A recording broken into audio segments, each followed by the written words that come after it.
Lord of the Mysteries chapter for 41. Translator, Atlas Studios. Editor, Atlas Studios. Cheek? Was the primordial demoness also a man in the past? Klein almost raised his hand to his chin. He had once guessed that it was because of the existence of the evil goddess, the primordial demoness, that led to the assassin pathway having members of the opposite sex turn into a female after sequence 7. Who knew that Roselle's diary would indicate that the primordial demoness might have been a male in the beginning as well? This depicted two problems. First, the primordial demoness wasn't a naturally born deity, and they had only relied on potions to reach sequence 0. Second, the purely feminine changes in this pathway were inherent in its Beyonder characteristics. Roselle had once speculated about the truth behind the law of Beyonder characteristics conservation. He suspected that all Beyonder characteristics originated from the original creator, so there's no increase, and that the total amount is conserved. Assuming that this is true, does this mean that the creator who created everything is all-inclusive, masculinity, femininity, and gender-neutral all in one? And the demoness pathway is a representation of pure femininity? Of course, that ancient book might actually be fake. There's a lot of information in Roselle's diary entries today. With thoughts flashing through his mind, Klein let the diary disappear in his hands. You can begin, he smiled and said to Justice, the Sun, and the others. Alger looked towards the world immediately. Your werewolf characteristic has been sold. An artisan paid £1,200 for it. According to our agreement, I will receive £200. Also, I found clues to the hair of a deep-sea nogger. £100 a strand, and you want 5 of them in total. If you're fine with this deal, then I will complete it as soon as possible. Klein had promised a higher share of the werewolf's Beyonder characteristic because he knew that the hanged man had spent more effort and taken on a risk that far exceeded what vampire Emlyn White had spent. At this point, he thought for a moment and controlled the world to reply. No problem. Give me the 5 strands of deep-sea nogger hairs and £500 in cash as soon as possible. Now, only the human skin shadow characteristic remains, and the amount of money I have has increased to £1,235, which isn't enough. If I don't want to wait for the machinery hivemind's exploration of the Amorn family's mausoleum, I'd have to wait to receive another £500 to £1,000 before I can buy it immediately when I see it. Klein subconsciously wondered what other items or knowledge he could use to exchange for money. Of course, this was on the premise that the target of these transactions was able to pay the remuneration in cash. Hearing this, Audrey raised her hand very slightly, and without hiding anything, she said, I'd like to purchase 3 ingredients, a pair of eyes from a mirror dragon, 50 milliliters of its blood, as well as a fruit from the Tree of Elders. Miss Justice has gotten the formula for the psychiatrist potion. Klein made this judgment in an instant, and the hanged man came to a similar conclusion. I will write to my teacher and ask him if he has one of these ingredients. Force thought for a moment. Derek nodded and said, I'll also take note. Corroded mirror dragons aren't rare, same for the Tree of Elders. In the City of Silver, there's also the Beyonder characteristic left behind by a psychoanalyst. However, it's hard to make transactions for them, and it's easy to be suspected. Psychoanalyst was the ancient name of psychiatrist. When their conversation reached Klein's ears, he immediately manipulated the world and made the dummy hoarsely and gloomily say, I'll ask around in my circle. Oh right, continue helping me find the human skin shadow characteristic. All right. Audrey confidently turned her head to face the person opposite her. Mr. Hangman, I'll also look out for the wind-blessed potion formula you need. She had already joined the psychology alchemists and had a secret organization backing her. With them, many ingredients were no longer in short supply. She could obtain them as long as she paid the necessary price. Force repeated, I'll write to my teacher and ask. Upon seeing this development, Klein felt rather gratified. After a long period of hard work, the Tarot Club had finally developed 2 major channels, the Psychology Alchemists and the Abraham family. Many things would become simple. The world chuckled and said, your answers fill me with hope, but you must also take care to protect yourselves, and proceed in a way that would avoid arousing suspicion as much as possible. Mr. World, you rarely talk so much. Audrey smiled in reply. I got a little too pleased and momentarily forgot the world's original character profile. Klein immediately remedied the situation and made the world chuckle and say, all of you have become sufficiently valuable. I hope that this kind of transaction can last for a very, very long time. That's why I'm reminding you. Thank you, Audrey gracefully expressed her gratitude. At that moment, Derek hesitated and said, I'll give it a try as well. I've recently completed several patrol missions, but there's nothing out of the ordinary. Very good. Klein said to himself, making the world shut his mouth. After a brief moment of silence, Alger looked thoughtfully at Miss Justice. I would like to know the details of the assassination of Duke Negan. What kind of reward do you need? Why ask me? As someone close to the Church of the Lord of Storms, shouldn't you already know the full details of this case?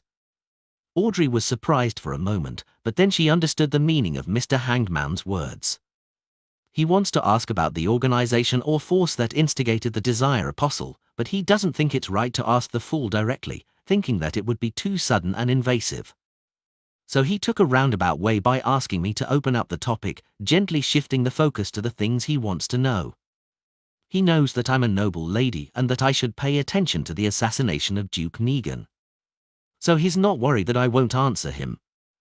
Mr. Hanged Man is really experienced. Audrey said, with the corners of her mouth curling up slightly, no, there's no need for compensation. Isn't it the purpose of our tarot club to freely exchange common knowledge amongst each other regarding their respective regions? Only by doing so can our tarot club expand at a rapid pace. She thought to herself, quite possessively. Your words shame me. Alger was stunned for a moment before he pressed his hand to his chest and leaned forward a little. Most up-to-date novels are published on n0velbgn.co/m. Klein, who was shrouded in the thick grey fog, inwardly laughed dryly. Audrey lightly pursed her lips, weighed her words, and said, the Desire Apostle used a unique situation to complete the assassination of Duke Negan by using his ability to trigger intense emotions and desires, and at the cost of serious injuries, he successfully broke out of the encirclement, entering the sewers. When the Nighthawks caught up to him, he was already dead. The hero bandit Dark Emperor was present. This gentleman didn't do it to silence him, but to target the organization that entrusted the assassination contract to the Desire Apostle. Which organization? Just as the Hanged Man was wondering to himself in puzzlement, the fool, who was sitting at the end of the table, silently praised Miss Justice and looked at her. He then gave her a reminder in passing, in the outside world, do not mention the name of the organization or write it down. Why? Audrey blurted out in astonishment. Klein leaned back in his chair and replied in a gentle voice, any mention of it will be known. Any mention of it will be known. Audrey subconsciously looked at Mr. Fool, only to feel that he seemed to be emphasizing something with his eyes hidden in the fog. Mr. Fool is implying that if it's not in his kingdom or through talking to him, mentioning or writing down the name of the Twilight Hermit Order would allow them to sense it via some means or item. That should be what he means. What an extremely secretive and high-level organization. To a certain extent, it's even more terrifying than the Church of the Seven Deities. And Mr. Fool, our tarot club is looking for them. Audrey instantly felt like she understood a lot of things. She straightened her back and said, as you command. Any mention of it will be known. A secret organization whose name can't even be mentioned? A powerful organization that I don't know of at all? Is this the faction behind the Desire Apostle? Mr. Fool had sent his adorer to search for them? This high-level situation in the world really is more complicated than I thought. There are even more secrets that I have no way of knowing. Alger slightly nodded his head, feeling both shocked and agitated at the same time.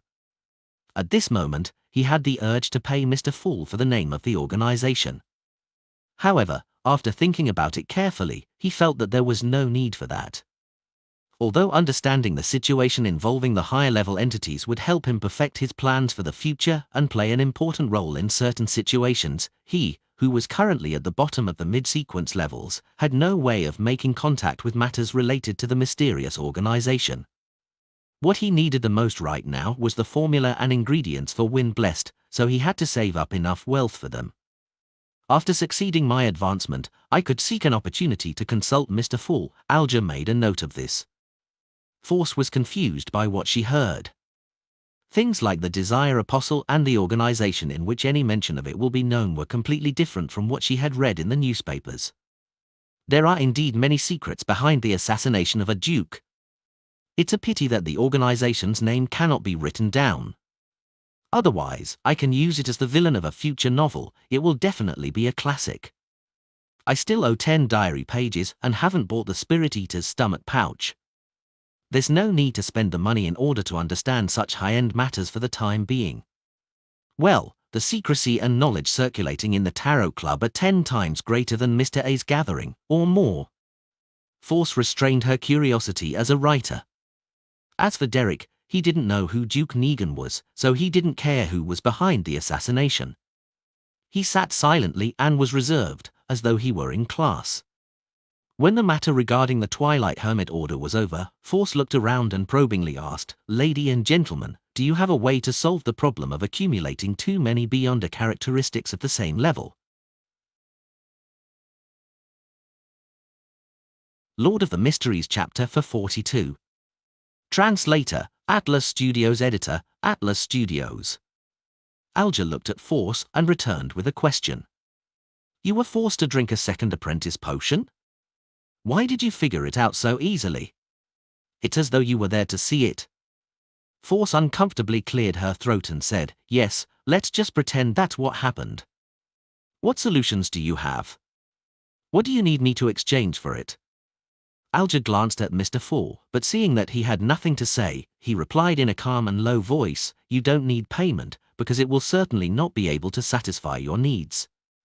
Without waiting for Miss Magician and Miss Justice to ask, he casually explained, "High-sequence Beyonders can independently decide whether or not to pass on their Beyonder characteristics to their descendants, and how much they will inherit as a result. Sequence 6 and Sequence 5 will naturally pass a part of it in an uncontrollable manner. Although the quantity isn't a lot each time and wouldn't affect the Beyonder's strength, their sequence will regress if they have enough children. Such a child is born with high spiritual perception and a certain level of incomplete Beyonder powers." Audrey suddenly came to a realization, understanding the origins of some special people. The Hanged Man nodded. "Yes, they're equivalent to half a Sequence 9, with a certain amount of characteristics. If they want to become a Beyonder, they can only choose the corresponding path. Of course, such people might not be a result of inheritance. It might be the result of them gaining the blessings of a deity or the corruption of an evil spirit. There are many factors that can cause the same degree of influence. Also, when high-sequence Beyonders have children, they might give birth to someone who's already at Sequence 5. This is one of the rare instances when one can advance without losing control. So that's how it is." Audrey sighed with satisfaction. To her, knowing more mysteries was more enjoyable than getting a nice dress or jewelry. Force also came to a realization as she pressed, "Then what about Beyonders at Sequence 7, 8, and 9? Theoretically speaking, their Beyonder characteristics will not be passed down to their descendants, but that is not absolute. If there's an excessive amount of Beyonder characteristics, there's a chance for them to be passed down as well. That is to say, if you're pregnant with a child, there's a way to effectively reduce the remnant potion in your body. No, one might not succeed, but 3 or 4 will stand a higher chance." 3 or 4. Force stared agape. Klein, who had learned all of this general knowledge from Rozelle's diary, couldn't help but think of a joke. "Miss Magician, in the future, you can say to your child that you were a free gift won from drinking a potion." Although it seems that, according to Mr. Hanged Man, the burden can be reduced the moment a child is conceived, having a child would still require almost 40 weeks of trouble. No, more than that, it's impossible to leave a child after it's born, right? After grasping the acting method, even if the process subsequently becomes more difficult, 2 months will definitely be enough time to digest it. It might not even take that long. After all, it's just a starting sequence. forced a smile and said, "I understand, the best way is still to rely on acting to digest it." Alger gave an affirmative answer. That's the case for sequence 7 and below. After that, digestion would easily take a year or so, 2 to 3 years, and then 5 to 6 years. When that happens, giving birth to a child would be a simpler plan. He added inwardly. There were a few seconds of silence as the two women digested the knowledge they had just gained. This was the first time they had known that having a child had such uses. For Derek, this was common knowledge. He adjusted his posture and said, "I've been assigned another exploration mission." "Where to?" Alger tilted his head and asked. "It's still the half-destroyed temple of the fallen creator," Derek answered without sounding too grave. "It sounds like there's a certain guaranteed level of safety." Audrey didn't interrupt. The hanged man pondered for 2 seconds before asking, "Is the shepherd elder still in prison?" "Yes. This exploration will be led by the chief." The son didn't hide the facts. "This way, the danger level will be much lower than last time. You can give it a try." Alger couldn't help but look at Mr. Fool once more. Unable to read any thoughts from the other party's blurry eyes, he continued to speak to the son. "This should be your last inspection before the surveillance is completely removed. Previously, the information you made known was that Amon is archenemies with the fallen creator. They wouldn't mind exposing themselves to spoil the other's plans.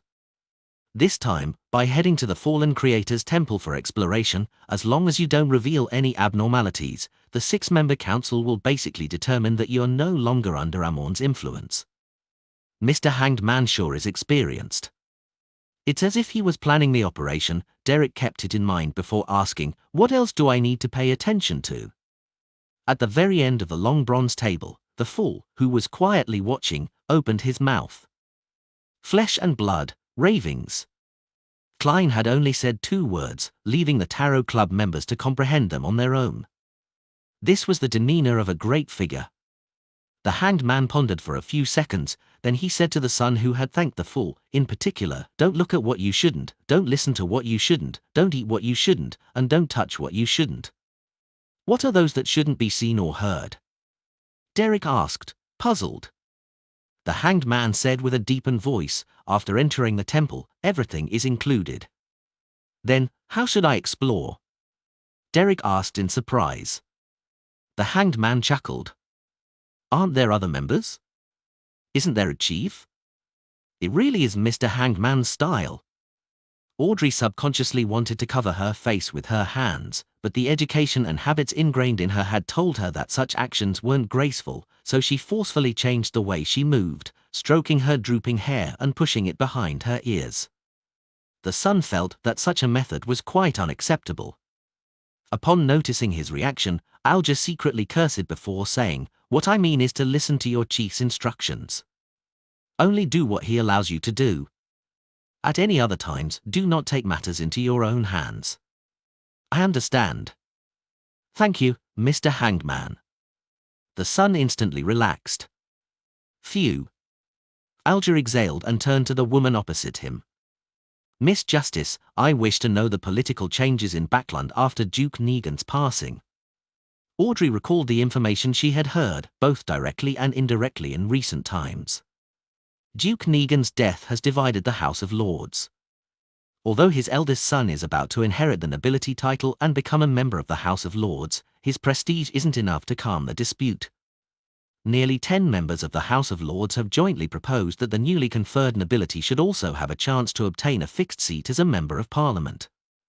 Simply put, let those who are conferred nobility through political donations, charity donations, and the purchase of land become members of the House of Lords. Hearing this, the hanged man Alger laughed. "Aren't nobles with a certain amount of history in their family line the ones who despise such people who rely on unorthodox means to be conferred a nobility title the most? Wasn't the ultimate honor and their greatest pride the fact that a fixed seat in the House of Lords was hereditary?" Ignoring the inadvertent mockery, Audrey calmly explained, "When you have tens of thousands of pounds, hundreds of thousands of pounds, or even more debts, you will also make the same choice. Owing money wasn't a fatal threat to many nobles, but the debtor could apply to the court and use their lands as payment for the debts. Without the minimum amount of land needed for a noble title, their status as nobles would be on the verge of collapse. And then? Alger didn't continue to harp over the previous question. Audrey gave a rough description. This kind of dispute has put many bills on hold, including, but not limited to, the raising of worker salary, the improvement of working hours, and revising the poor law. It's gratifying to see that the Civil Servant Unified Examination is still progressing steadily and hasn't stopped, and the investigation into the air pollution in Backland is also going in depth. There will be no war for the time being. The hanged man whispered, and he went on to talk to the other members. Worried that staying too long in the bathroom would arouse suspicion, Klein announced the end of the tarot gathering after they were done. After returning to her room, Audrey didn't rush to get up. She first quietly sorted out the things she needed to do after this. Looking at the mirror in front of her, she played with the accessories on her earlobes. With a slight smile, she silently muttered to herself, "There will be a psychology lesson tomorrow afternoon. I can tell Miss Escalante that I've met someone in a Beyonder circle who's looking to buy the human skin shadow characteristic and has promised an abnormally generous price for it. I wonder if the psychology alchemists will be interested in it or not. Also, I mustn't forget Roselle's diary and the wind-blessed formula. Yes, I have to find the psychiatrist ingredients as quickly as possible. Audrey, you can't be lazy. Susie is already a sequence 8, so you can't let her overtake you." After pacing back and forth in the room, Force finally made up her mind and pulled out her chair. She grabbed a piece of paper and a pen and, after mulling over it for nearly a minute, began to write to Dorian Gray. She described how she learned of someone who requested the characteristic of a human skin shadow and the wind-blessed potion formula, as well as her curiosity over the Roselle notebook. The capital of the Rorsted archipelago, the city of generosity. Alger Wilson walked out of the hotel and headed for a secret underground market. His target was the hair of a deep-sea nogger. He had no intention of missing a human skin shadow if someone had it. "I'm short on money." Klein sat in the living room and sighed again. He still needed quite a bit of cash to ensure that he could purchase the items directly when he received clues regarding the human skin shadow's characteristics. Klein thought for a long time, wondering if he should find other channels to sell the Beyonder characteristic left by the interrogator and stop waiting for Miss Zio to save up her money. After an unknown period of time, the sound of the doorbell rang, breaking the afternoon silence.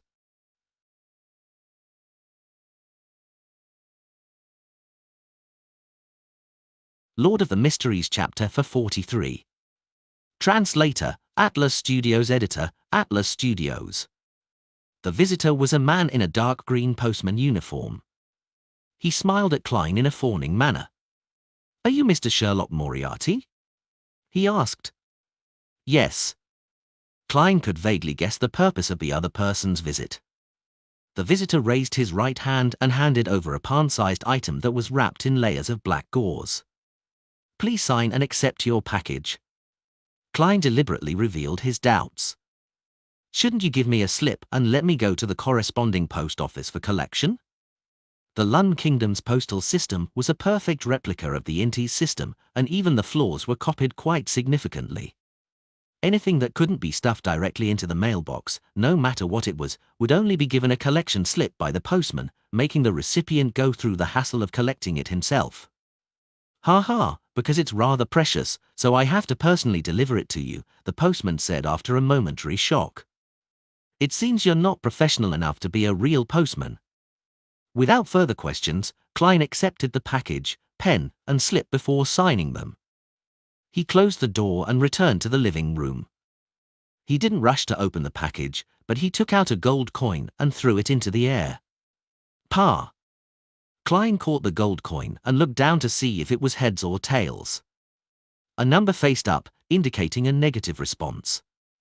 "There's no latent danger?" Klein nodded slightly and put away the gold coin. He touched the paper figurine in his pocket and carefully opened the package. After one layer after another of black gauze was removed, the objects inside clearly presented themselves to him. They were a pale gold-colored, elegantly patterned pocket watch, a handkerchief stained with dark red blood, 7 or 8 brown short curly hair tied together, and a stack of notes. Tarlin's belongings, his hair, his blood, and his daily records, are all present. Prince Edisakshaw is a very efficient man. It's not even night time. Klein looked at the items on the coffee table and suddenly felt that there were many people staring at him at that very moment. An ancient angel family with a heritage of more than 2,000 years would definitely have an unimaginable background. Being involved with the royal family's internal strife makes it possible for me to be pulverized at any moment and anywhere. Maybe I'm already being monitored now. I have to appear mediocre and useless enough to ensure my safety. Klein had already decided what to do, so he took his time checking the pocket watch, handkerchief, and hair. During this process, his spiritual intuition didn't give him any warnings, nor did it prevent him from attempting divination. After having a better grasp on the situation, Klein took out the letter, picked up a pen, and wrote his divination sentence. The true cause of Tarlin Dumont's death. He acted big-hearted and poised, as though he didn't feel that he was being monitored at that very moment. Picking up the curly hair and handkerchief, Klein chanted the divination sentence while leaning back against the back of the sofa. His eyes turned deep as he entered cogitation. After repeating it 7 times, he came to the dream world and saw the familiar lobby of the Quelaag Club. And then he saw Tarlin Dumont clutch at his heart, his face contorted once again. This revelation shows that Tarlin did die of a sudden heart disease. Klein opened his eyes and muttered softly to himself. He frowned, wearing a puzzled, confused, and thoughtful expression. He tried several different divination statements and received the same result. He got up and paced back and forth several times. He punched himself in the head as though he was angry that he wasn't good enough to help his friend or find out who the culprit was. In the end, he dejectedly sat down and didn't move for a long time. In the dark room, he was like the silhouette of a stone statue. That should be enough. I can't go overboard. If there's no one monitoring me, then I would have been fighting with the air just now. Klein shook his head in a self-deprecating manner, got up, and walked to the kitchen. After dinner, he seemed to perk up again before he read the stack of notes carefully, including what Tarlim had done and who he had met on the day and the days prior to his death. Home, Red Rose Manor, Quelaag Club, Viscount Conrad's mansion. There's nothing out of the ordinary about it. Klein picked up a sharpened pencil and drew circles, marking out the places he would visit and the targets he would ask about in the next few days. After doing all of this, he let out a long sigh. Without confidence, he packed up his things, washed up, and went to bed. In the middle of the night, when the red moon was hidden by layers of clouds, Klein suddenly opened his eyes and woke up. He got out of bed, opened the door slowly, and went into the bathroom next door, hiding himself with a paper figurine substitute in the process. Walking for steps counterclockwise, he arrived above the grey fog and sat down at the seat which belonged to the fool. His eyes had become clear, no longer dispirited, dejected, and pessimistic. Soon after, Klein took the blood-stained handkerchief from a hidden pocket in his pajamas made out of old clothes.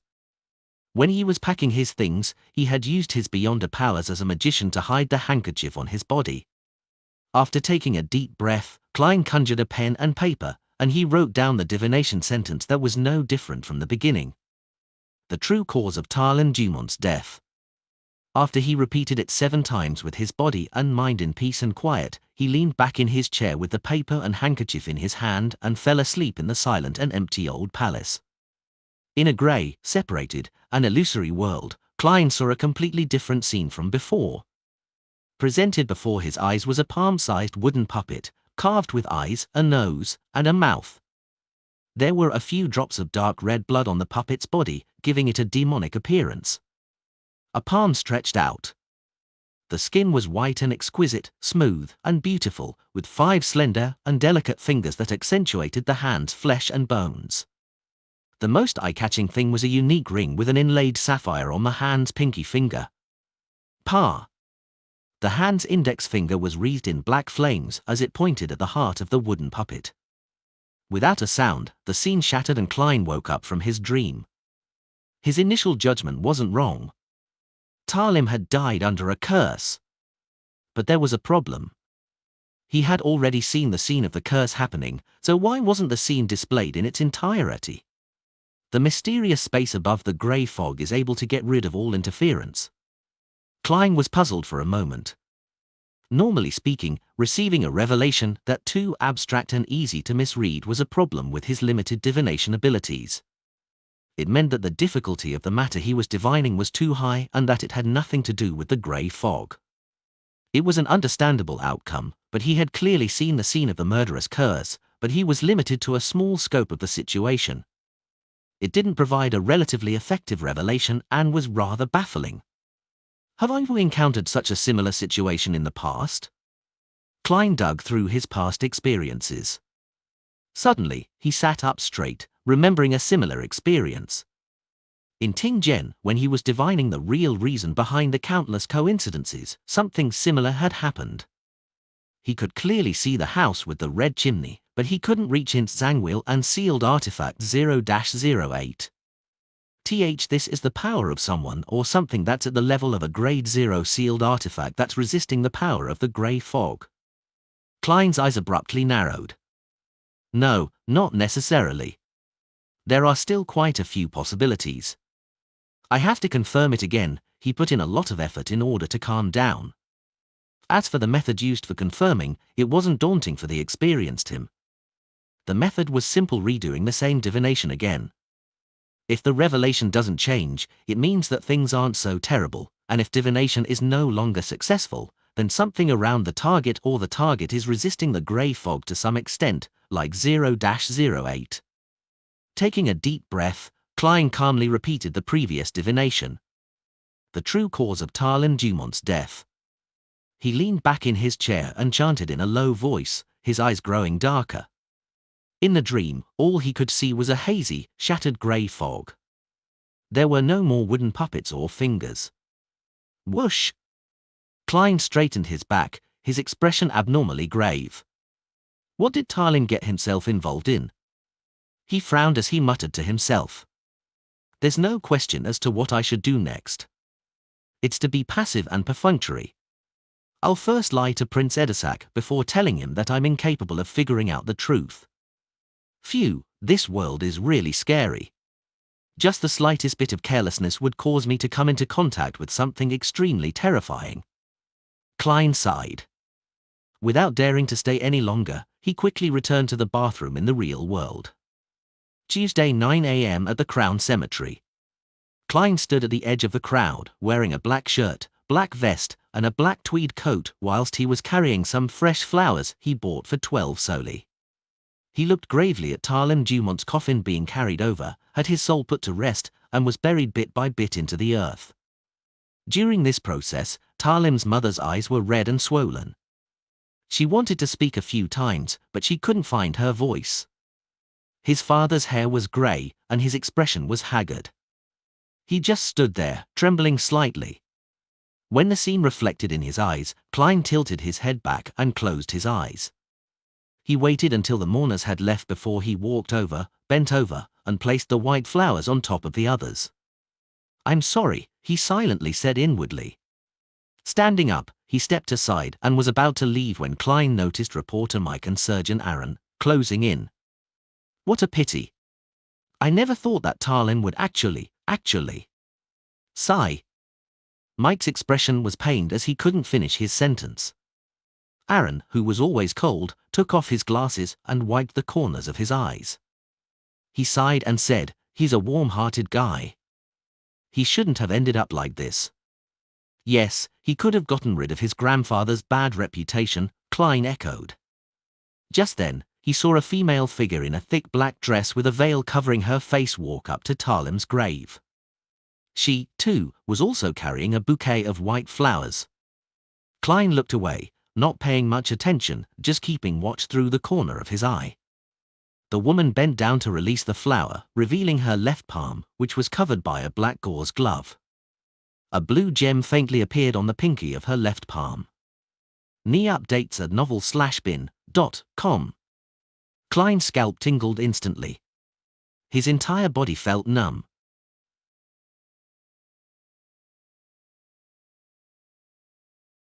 Lord of the Mysteries chapter for 44. Translator, Atlas Studios. Editor, Atlas Studios. A similar feeling that wasn't unfamiliar. The experienced Klein immediately used his clown powers to control his facial expression and the slight trembling of his body. Without rushing, he gently retracted his gaze, making the casual glance from before appear normal. Sigh, Talim was so young. He wasn't even married and has no children. Klein sighed as he went with the flow. He had said this because it gave him a plausible explanation for his subtle reaction towards the woman who had offered the flower. She had turned sad having seen a woman who had some connection with Talim, associated her to marriage and family, and then finally how his friend had passed away at an early age. Yeah, actually, at his age, he should have been married 4 or 5 years ago. Unfortunately, the matter with his grandfather left him with an extremely strong psychological trauma. He had always rejected marriage, and only recently did he improve. Reporter Mike sighed.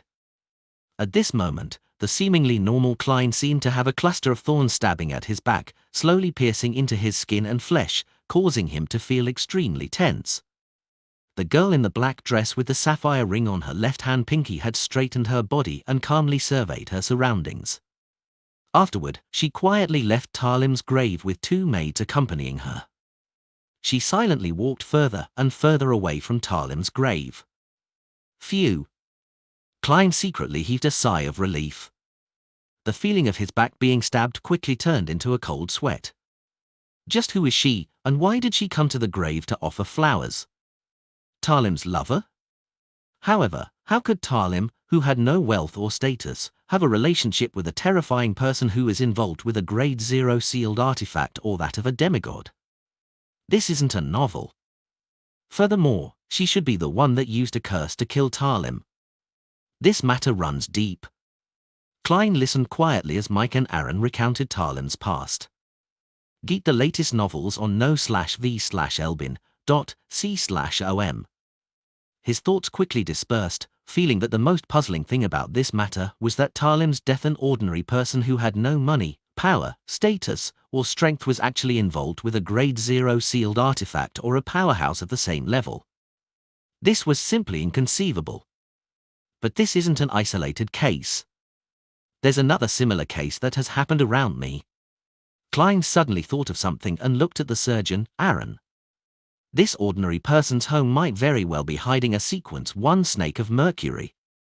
Following this train of thought, Klein recalled the nearly 5 months that he had spent here since he transmigrated. He was stunned to discover that he had unconsciously become involved with many demigods and terrifying sealed artifacts. The woman who had killed Talim, the Snake of Mercury, Will Orseptin, the blasphemer Amorn, the mysterious woman at the Royal Museum, a high-sequence beyonder of the Rose School of Thought, 0-08, 1-42, in Sangwell, the mutated sun sacred emblem, the Antigonus family's notebook, Mr. Azig Egus, who's suspected to be a descendant of death, Mr. Dor, the Twilight Hermit Order. Each name flashed through Klein's mind, and every single one of them made him feel like drawing in a cold breath. He calmed his heart and carefully thought, these don't include the true creator and the eternal blazing sun, who are ranked high above these. Strictly speaking, I can be considered to be among their ranks. After all, I came from a dark divination, and I'm a strange alternate world soul who controls the strange grey fog. Could this be another crest of the times after Razel? So all the demigods and terrifying sealed artifacts are making an appearance in real life. As these thoughts flashed through Klein's mind, the grief-stricken reporter Mike and surgeon Aaron excused themselves. He then left the cemetery at a leisurely pace. Just as he was looking around for a rental carriage, a familiar carriage drove out of a secluded spot and stopped in front of him. Although the coat of arms on the black carriage was skillfully concealed, Klein was still able to recognize it as Prince Edisac's carriage. Without a sound, the door of the carriage opened, and the old butler with his meticulously combed hair alighted. He politely made a gesture of invitation. "His Highness is waiting for you." "All right." Klein didn't feel guilty at all as he entered the spacious and warm carriage. Prince Edisac was dressed in a dark blue coat with a large collar and a golden ribbon across his chest, which made him look very abnormally noble. He rubbed the diamond brooch, and his long and narrow eye showed hints of a sigh. I'm restricted even when participating in the funeral of a friend. I couldn't appear in person and could only watch from afar, sending someone to offer flowers for me. This is the royal family's lack of freedom. If Talin's grandfather hadn't lost his aristocratic title, then you wouldn't have to avoid anything. Klein abided by Prince Edisag's gesture and sat across from him. Edisag picked up a cup of blood-red wine and said, "Sigh, I had originally planned to find an opportunity to help Talim's father recover his aristocratic title, but unfortunately." Instead of going deep into the subject, he asked, "Sherlock, did you receive the package?" Yes, Klein answered any questions he was asked, never giving any additional descriptions. Edisag nodded slightly. "Any progress?" "I made several divinations using Talim's hair, blood, and belongings, but all of them led to the conclusion that he had died of a sudden heart disease." Klein used his emotionless, smooth narration to imply that my sequence isn't high enough, my standards are limited, although I'm good at divination, the other party is stronger, and I'm sure that I can't figure out the truth. Edisag looked disappointed and sighed. "How do you plan on continuing the investigation?" "Starting with the people Talim came in contact with a few days before his death and the places he went," Klein replied according to the plan. Edisag looked at the old butler. "There will definitely be no lack of threatening interrogations or bribery." "Pay Sherlock £100 for his investigation fees." "Yes, Your Highness." The old butler took out a stack of bills that he had prepared earlier. £100 straight out? Once again, Klein felt Prince Edisag's generosity. "I'll do my best." He took the £100 in cash and pocketed it without counting it in detail. "I hope that we can put Talim to rest." Prince Edisag clenched his right fist and tapped the left side of his chest. He turned his head to look out the window at Crown Cemetery, which wasn't too far away. His friendship for Talim still remained strong. Klein sighed before he was led out to a carriage by the old butler. In Empress Borough, the opulent villa of Earl Hall. Audrey looked at her psychology teacher, whose long hair reached her waist, and she pretended to carefully look from side to side. She immediately lowered her voice and said, "Miss Escalante, I recently joined a new Beyonder gathering. There were high offers for a human skin shadow characteristic and the wind-blessed potion formula." "Ah, different people. These are likely mid-sequence items, right?" "It sounds quite interesting." "Ah, right. Will the psychology alchemists be interested?" Escalante was startled. She pondered for a few seconds and said, "I'll ask when I return." "All right," Audrey responded briskly, as though she were simply intrigued by such mid-sequence transactions. Escalante retracted her attention and said in a serious tone, "Miss Audrey, although you are already a Sequence 8 Beyonder, you have yet to receive formal education in mysticism. You still don't understand enough about the techniques and applications of a spectator and telepathist, as well as the foundation theories. Starting today, I'll guide you to become a true Beyonder." "That's what I wish," Audrey said sincerely. The huge golden retriever, Susie, who was sitting by her feet, wagged its tail happily, as if happy for her mistress. Having made up his mind not to work, Klein took the carriage back to 15 Minsk Street. He opened the door and was just about to take off his hat when he froze. His spiritual intuition told him that a stranger had entered the living room. Someone had entered his room. This? He barely hid his tracks. Is it considered a warning? Having a warning is better than not having one. Klein stood in the hall for a long time in silence. Immediately, he turned around and went to the steam cathedral in a rental carriage.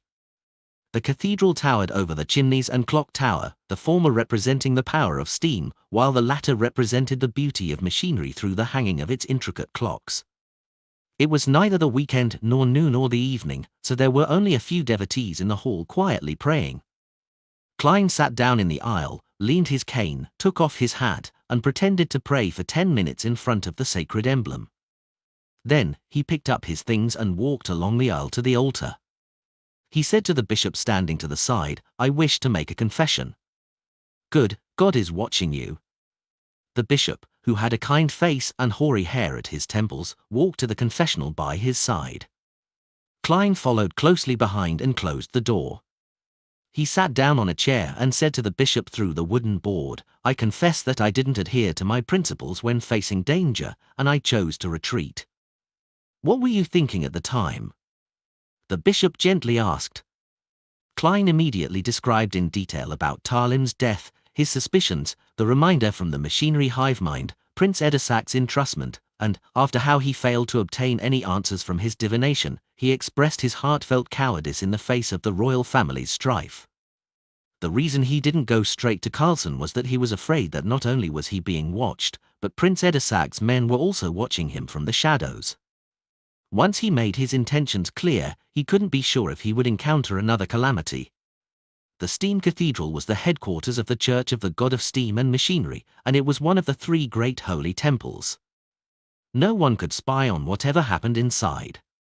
What Klein intended to do was to use the Church of the God of Steam to convey his true thoughts and avoid getting caught up in a deeper conflict. Simply put, it was to comply with what his heart wanted. The bishop listened quietly and answered without changing his tone, "Your choice derives from human instinct. God will not blame you. Go back, God will protect you." "That's good." Klein understood the hint and quietly left the Steam Cathedral. Standing on the street outside, looking at the misty sky, he sighed silently. "I need to advance as soon as possible."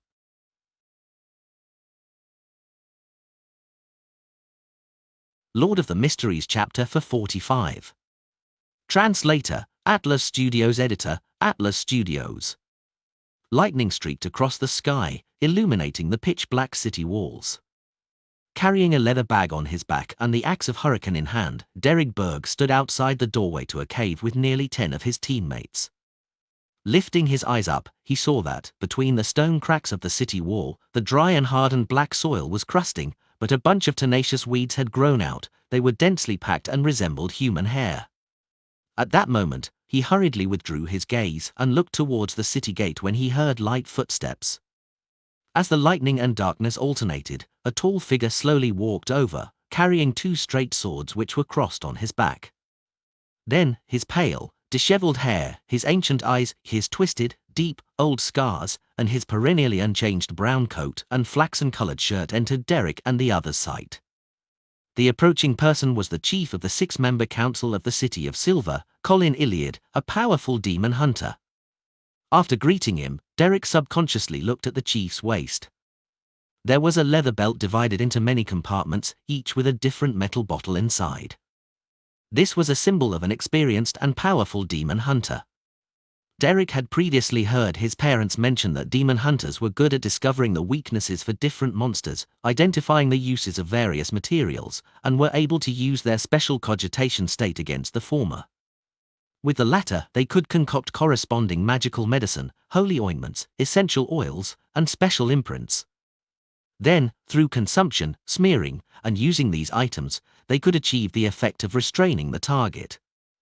In a sense, experienced, knowledgeable, well-prepared, and sharp demon hunters were the nemesis of the vast majority of monsters.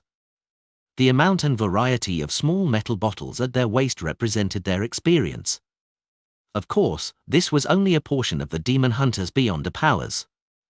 Just by relying on these, they couldn't be called demigods or saints. Colin looked around and confirmed that all the team members were present. He then said in a low voice, "Light up. Let's go." 2 team members immediately lit the candles in their lanterns, letting the faint yellow light shine through the extremely thin leather. During daytime, when the frequency of lightning was relatively high, there was no need to use candles in the City of Silver, as there was illumination every 2 to 3 seconds. Furthermore, the monsters in the nearby area had been cleaned out again and again. However, once they left the City of Silver and entered the darkness, they had to maintain sufficient candlelight. Otherwise, once the lightning failed to illuminate the skies, causing a dark environment that exceeded 5 seconds, there was a high chance for the team to suffer from an assault by certain monsters. Intense fighting wasn't the most frightening development. What Derek remembered so vividly was a story his parents had told him. Once, while they were exploring the depths of the darkness, because of a previous battle with a horde of rotting corpses, the candles couldn't be replaced in time. This led them to endure being engulfed in darkness for as long as 8 seconds. When the lightning flashed again and the candlelight appeared, they were stunned to see that only 5 of their original 8 teammates remained. The other 3 had vanished in silence, never to be seen again. Taking a deep breath, Derek gripped the axe of Hurricane tightly and walked in the middle of the team, following the chief in a predetermined direction. A bolt of lightning flashed, causing the plains covered in tall black grass to appear like an eerie oil painting. The exploratory team of 10 beyond us walked along the path filled with craggy gravel, venturing deep into the black grass. The lightning subsided, and the dense darkness instantly swept over them, almost completely engulfing them. The yellow candlelight pierced through the leather and, weakly, swayed to and fro, guarding the surrounding area. East Borough, in a greasy and cheap coffee shop. In accordance with the previously agreed upon appointment, Klein found old Kohler, who was applying butter to his toast. He glanced at the crumpled cigarette on the table and smiled. Newly bought? No, it's from the past. I haven't smoked since, but I would always carry it with me, occasionally taking it out to sniff at it. This will remind me of that vagrant life of mine. Back then, I really felt like I could die at any moment. Old Kohler's tone carried a hint of fear. Klein took 20 soldi in change, which he had changed earlier, and pushed it across the table while sitting down. I was very satisfied with the information from the last time. Without waiting for old Kohler to give a modest reply, he turned his head and looked towards the counter. A loaf of oatmeal bread, 2 slices of toast, a block of butter, a serving of beef stew with potatoes, and a 1-pence cup of tea. Mr. Moriarty, didn't you have dinner yesterday? Old Kohler was stunned for a moment as he held the cash. Klein shook his head and smiled. I'll be very busy later and might not have time for lunch. He needed to pretend that he was active and serious. After all, he had received £100 from Prince Edisac. Old Kohler didn't ask any more questions. He looked around cautiously while stuffing the notes into his pocket. There are some results from the matter you previously asked me to find out more about. Isaac Egges's bounty comes from a few gang leaders and some intelligence dealers. Well, I don't know who entrusted the task to them since it's difficult to make contact with them. MI9. Klein nodded. That's enough. There's no need to delve deeper. It's too dangerous. Old Kohler heaved a sigh of relief and said, 2 days ago, someone at a budget hotel on Golden Cloak Street saw someone who appeared to be Isaac Egges. It said that the person was basically a carbon copy of the picture on the bounty notice. Klein's heart palpitated as he smiled instead of showing surprise. And then? Could it be that the moment I prepared to try for this bounty, the matter is over? And then? With that clue, quite a number of bounty hunters rushed over, but they didn't find anything. Well, they said that there were traces of a fight in the room. Old Kohler tried his best to recall the information he had gathered. The intelligence would definitely be sent to MI9 first. Did Mr. Isaac have a secret standoff with them? I wonder what the outcome was. Klein took a glance at the boss who was coming over with a plate. He pretended to mutter to himself and said to old Kohler, take me to Golden Cloak Street later. Maybe I can find some clues. It was past breakfast time in East Borough, and there were very few customers in the cheap coffee shop. All right. Old Kohler agreed without hesitation. A total of 16.5 pence. The boss placed Klein's breakfast on the table. There wasn't much beef with the potatoes, but the stew was very overcooked. It was obvious that it had been prepared beforehand. The thick aroma tantalized old Kohler's taste buds to the point that he involuntarily gulped a mouthful of saliva. Most up-to-date novels are published on n0velbn.co/m.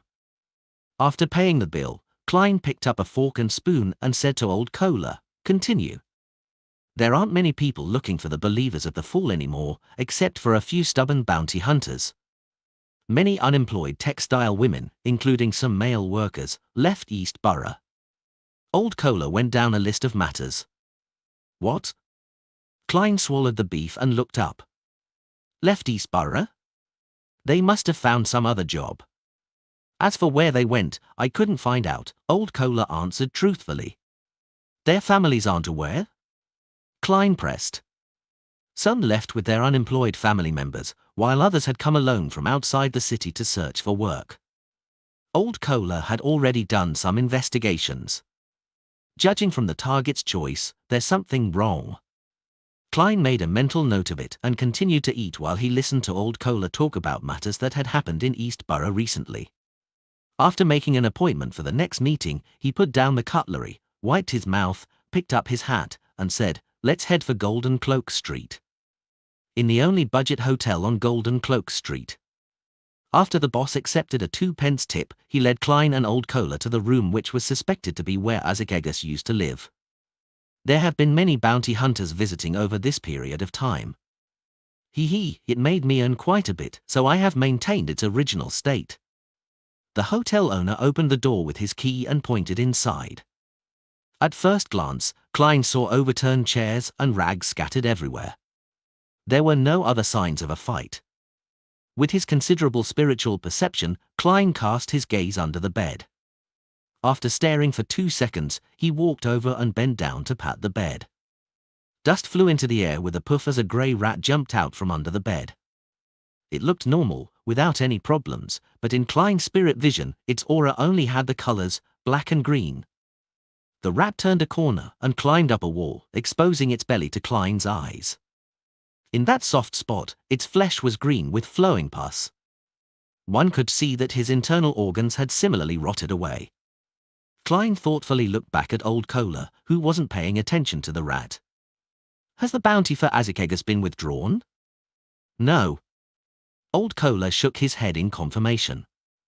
Klein examined it again. He then stepped out and said, "Let's go, there's no valuable clues." 15. Minsk Street. Klein, who had been busy all day, lay down on his bed and entered the dream world. Scenes that were continuous at times, and at other times fragmented, swept past, and all of a sudden, Klein woke up. He knew that he was dreaming. A power has invaded my dreams. Klein maintained his previous dazed state, casually sizing up his surroundings. He found himself in a suburb of fertile fields. A river flowed over from the distance and made a turn around the cliff in front of him. One side of the cliff was bare, revealing a pure white rock. Looking from afar, it seemed to have a kind of holy beauty. Nearly 10 men and women wearing black coats or dark jackets surrounded a hidden underground entrance to the bay. Among them was Klein's acquaintance, Ikanza Bernard. White Cliff Town. Stratford River Creek. Machinery Hive Mind. Are they exploring the Amorn family tomb? But why would there be scenes of it in my dreams? Klein was puzzled. At that moment, he saw the water on the surface of the river undulate, rapidly forming a line of white words. "Your loyal and humble servant, Rhodes, is here to report to you on the exploration situation." Klein's mouth turned agape, momentarily losing the ability to speak. Then, a voice echoed in his head, "Tell me, why would a perfectly good mirror be a snitch?"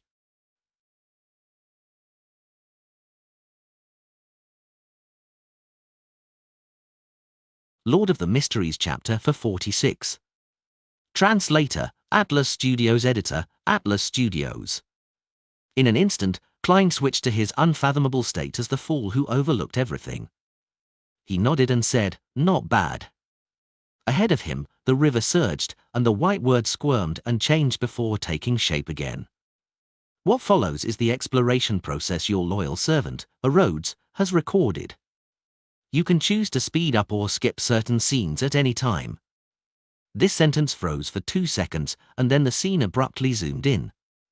Klein instantly appeared beside Ikanza Bernard, but no one noticed him. He looked around and felt that he was surrounded by living people with lifelike scenes. Nothing about his surroundings looked unreal, making him feel as if though he was there in person.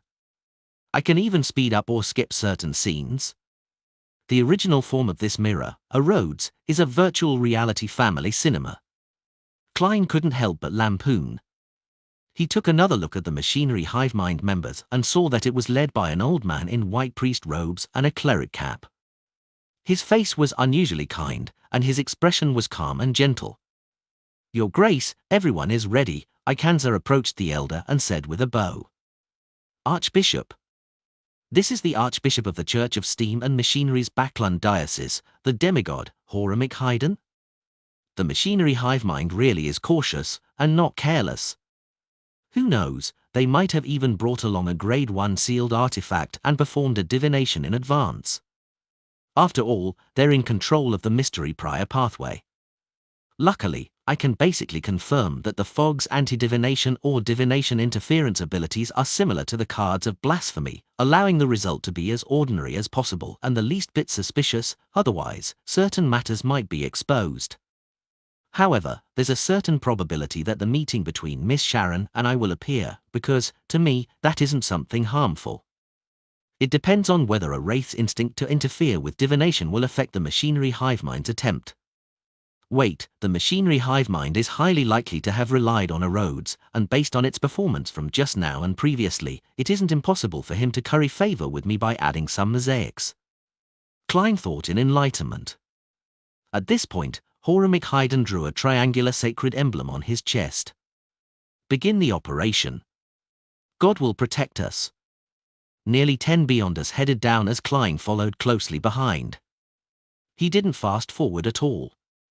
He had always been curious about the combat styles of low and mid-sequence Beyonders of the machinery hive mind, and he wanted to take this opportunity to experience it. In addition, he was also greatly concerned about how a demigod really did in combat, as well as the secrets hidden in the Amorn family tomb. After being ransacked by time, in a period spanning 1 or 2,000 years, the black marble staircase still retained its hardness without any signs of corrosion. The machinery hive mind members followed it all the way underground, where they saw the unique asymmetrical stone pillars and axe and blade scuffing from the period of the Fourth Epoch.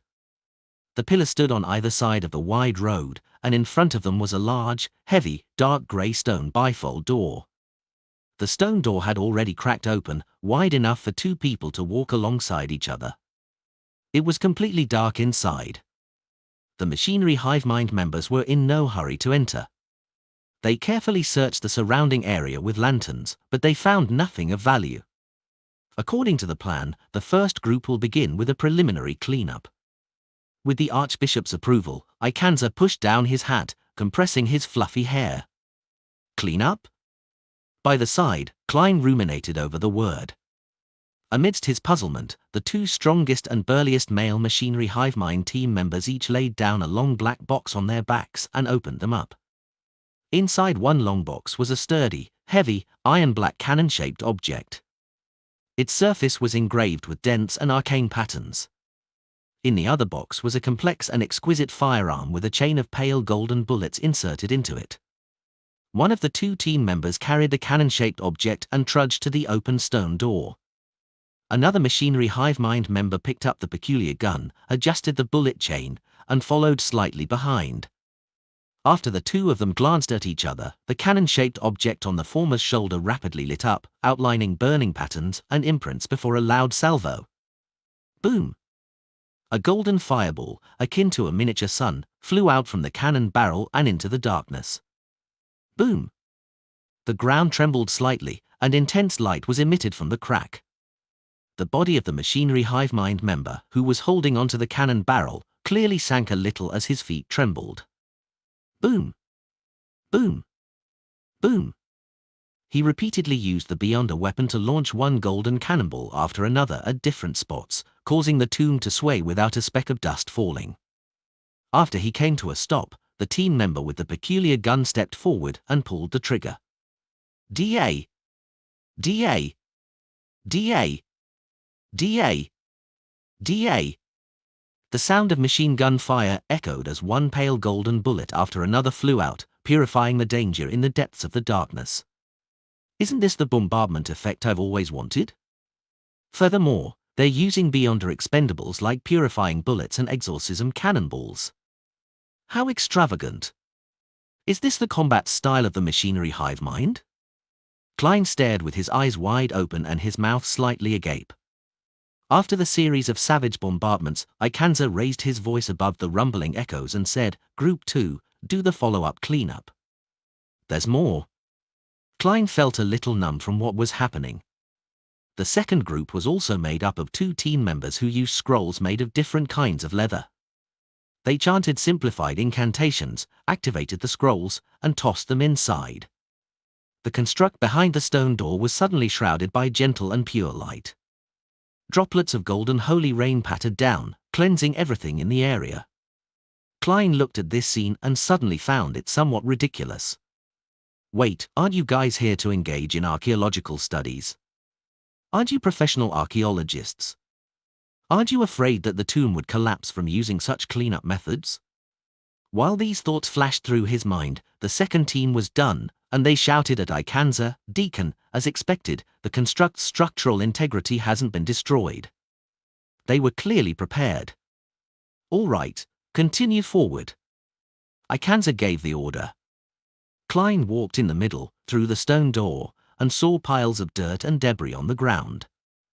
It was impossible to tell what kind of monsters had once been active here, and no one could guess the functions of the mechanisms that had been set up here. After these cleaning up procedures, as long as one didn't dodge in advance, no Beyonder below that of high sequence Beyonders would be able to withstand it. Klein once again gained a deeper understanding of what the aesthetic of violence was like and what it meant to be simple, direct, and unreasonable. In what followed, the previous scenes were repeated over and over again. The machinery hive mind team members smoothly approached, exploring one area after another, occasionally harvesting some Beyonder characteristics that were beginning to gather. There are no murals. Seeing the main tomb chamber in sight, the Archbishop of the Church of the God of Steam, Horamic Haydn, stopped and muttered to himself in puzzlement. Klein, who was considered half a historian, was equally puzzled. Generally speaking, a noble family member's grave would more or less express their position and honor when they were alive. And when a grave became a tomb or even a mausoleum, it was very common for a mural to be used to describe its master's life when it possessed enough space. In even older and more obscure eras, this wasn't rare, and it was even the most common method. The first thing humans learned was drawings, not writing. Thus, it really was a little strange that there were no similar murals in the tomb of a fourth epoch noble family. Upon hearing the Archbishop's question, Ikanza immediately ordered the men to spread out in groups of 2 to search the vicinity for relevant traces of murals. Watching from the sidelines, Klein couldn't help but want to fast forward a little to immediately see the outcome. At that moment, he noticed that the 2 machinery hive mind members in the left corner had suddenly turned into 3. One of them looked identical to Ikanza Bernard, his fluffy hair propping his hat high. This? Klein was first stunned before he made a guess. The moment he had the thought, Ikanza walked over to the team member closest to him. "Any discoveries?" He cleared his throat and lowered his voice. The team member turned around warily, but immediately relaxed when he saw that it was Deacon Ikanza. "No." Before he could finish his sentence, the Ikanza in front of him suddenly turned into a piece of human skin and enveloped his body. The pale human skin tightly wrapped around him, and his face began to form the outline of his facial features. During this process, there were no additional sounds, nor were there any abnormal movements that were triggered. All of a sudden, the human skin began to emit rays of light, just like the rising of the sun. The human skin immediately turned translucent and quickly soared into the air as if it was being burned. A black whip immediately lashed out, striking its body, causing its movements to clearly slow down. In such a battle, slowness was an original sin. One Beyonder weapon after another, burning scrolls, and pale golden bullets were released towards the human skin. After a brilliant burst of light, countless ashes fell from the sky. All of them coruscated faint light and slowly struggled to gather together. Knee updates at novel/bin.com. It really is a human skin shadow. Klein turned his attention to the machinery hive mind members who had just been attacked. The man pulled at his collar and pulled out a protective charm. There were many symbols and magic labels related to the sun on it. "Thankfully, the Archbishop got us to wear these things." He held the lantern and sincerely praised. It was only then that Klein realized that his brooch had the quality of the night, his ring had the intensity of the storm, and his belt exuded the sense of physical strength. Although they aren't all mystical items, most of them are in the category of charms and beyonder weapons. Even if their effects will quickly decline, they're still worth a lot. If you weren't an artisan or a rich beyonder, there's no way to gather that much. Is this the combat style of the machinery hive mind? Burning money? Klein felt a sudden setback, and it took him a long time to recover. At that moment, the human-skinned shadow characteristic gathered and took form. It was like a huge diamond with countless sides reflecting light, and each side reflected a different face. The faces were densely packed, layered, and left one dizzy. I'm just short of it. Klein was overjoyed. After the machinery hive mind handled the spoils, they continued to search for the murals, but they didn't find any traces of them. They had no choice but to gather again and head for the passageway that led to the main tomb. Lord of the Mysteries chapter for 47. Translator, Atlas Studios. Editor, Atlas Studios. After another series of bombardments, the passage into the main tomb was revealed to the members of the machinery hive mind. The ground was littered with debris. The diamond-shaped beyonder characteristic that reflected a human face lay silently at the bottom of the right wall, glowing with the light of two other objects. The entire tunnel, including the two walls that lined the sides and the stone ceiling, was filled with potholes. However, one thing remained undamaged. It was a frame that was hung up ahead about 7 meters away. It was brown in color, and the wood grain was obvious, but only the side of the frame was revealed. Without anyone mentioning anything, all the beyonders present could tell that it was strange. At this moment, the Archbishop of the Church of Steam and Machinery, Horamic Haydn, stepped forward and said in a gentle voice, "This is likely to be the spectre portrait frame that belongs to the Amorn family according to the records. As long as one walks into its range and is illuminated by it, their spirit body will instantly be separated from their flesh and blood, turning into a portrait and be forever sealed inside. In this state, even if the portrait is replaced, there is no way of rescuing the person without the corresponding methods. If the duration of being sealed is too long, the body would already be dead. Then, even if one grasps the correct method to remove the seal, the spirit will quickly dissipate." As he spoke, Horamic moved forward, step by step, closing in on the strange frame. Klein was a bit worried, not daring to watch the demigod fight against the sealed artifact, but he quickly realized that he was just watching a scene provided by the magic mirror, a Rhodes. What was there to be afraid of? This is very normal. It's just like watching a horror movie or playing a dark game. Klein calmed himself as he quickened his pace and caught up with Horamic Haydn. The demigod archbishop quickly reached the confines of where the mystical item that needed to be sealed was. He wore a white priest robe and a clerical cap, and his figure gradually appeared in the glass on the surface of the picture frame. Glass? Glass in the fourth epoch? Seems to be the case. There has at least been glass in the fifth epoch's history all this time, and there has been no mention of who invented it. Klein waited with great interest for the battle between the demigod and the strange sealed artifact. Horamic's upper body fully appeared within the spectre portrait frame, but his eyes didn't lose their luster. He walked towards the frame, face to face. The silhouette within the painting flickered, as though it was constantly shrinking, yet it was unable to succeed. Horamic stopped, took out a large, almost opaque black cloth he had long prepared, and he covered the spectre portrait frame. The frame trembled a few times, but in the end, it was completely covered by the black cloth and turned silent. Horamic seemed to be unaffected as he effortlessly removed the spectre portrait frame and finished wrapping it with the black cloth before tying a knot on its back. This isn't mystic. Didn't you say that your spirit body would be absorbed into the frame and be turned into a portrait? Why is the Archbishop fine? Is this the uniqueness of a demigod, or is it because of another reason? Klein sized up Horamic Haydn, but he didn't notice anything out of the ordinary. His eyes are filled with spirit, his expression genial, and his rich in flesh and blood. It's a pity that I'm not there in person. Otherwise, I could activate my spirit vision and have a look. Klein retracted his gaze and waited for the machinery hive mind members, such as Ikanza, to come over. Horamic handed the spectre portrait frame to a member of the team and walked towards the main tomb at the end of the passage. There was a black stone door filled with scrapes carved by blades and axes. In the middle of the door was a greyish-white disc. The surface of the disc was divided into 12 segments.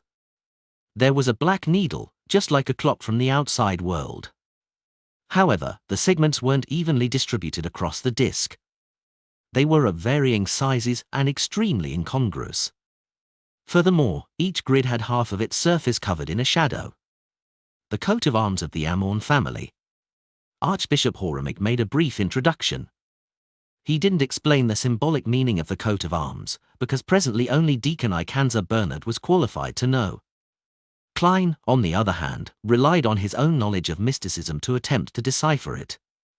Disc, 12 segments, and a needle. Combined together, they clearly represent time. It matches the worm of time which Amorn's avatar left behind after it was wiped out. What should be 12 equal segments on a disc are unequal in size, and there's a shadow over a portion of it. Does this mean that the Amorn family is the dark side of time? Then, where does their title as a blasphemer family show itself? While Klein was thinking, Archbishop Horamik pushed open the stone door without any protection.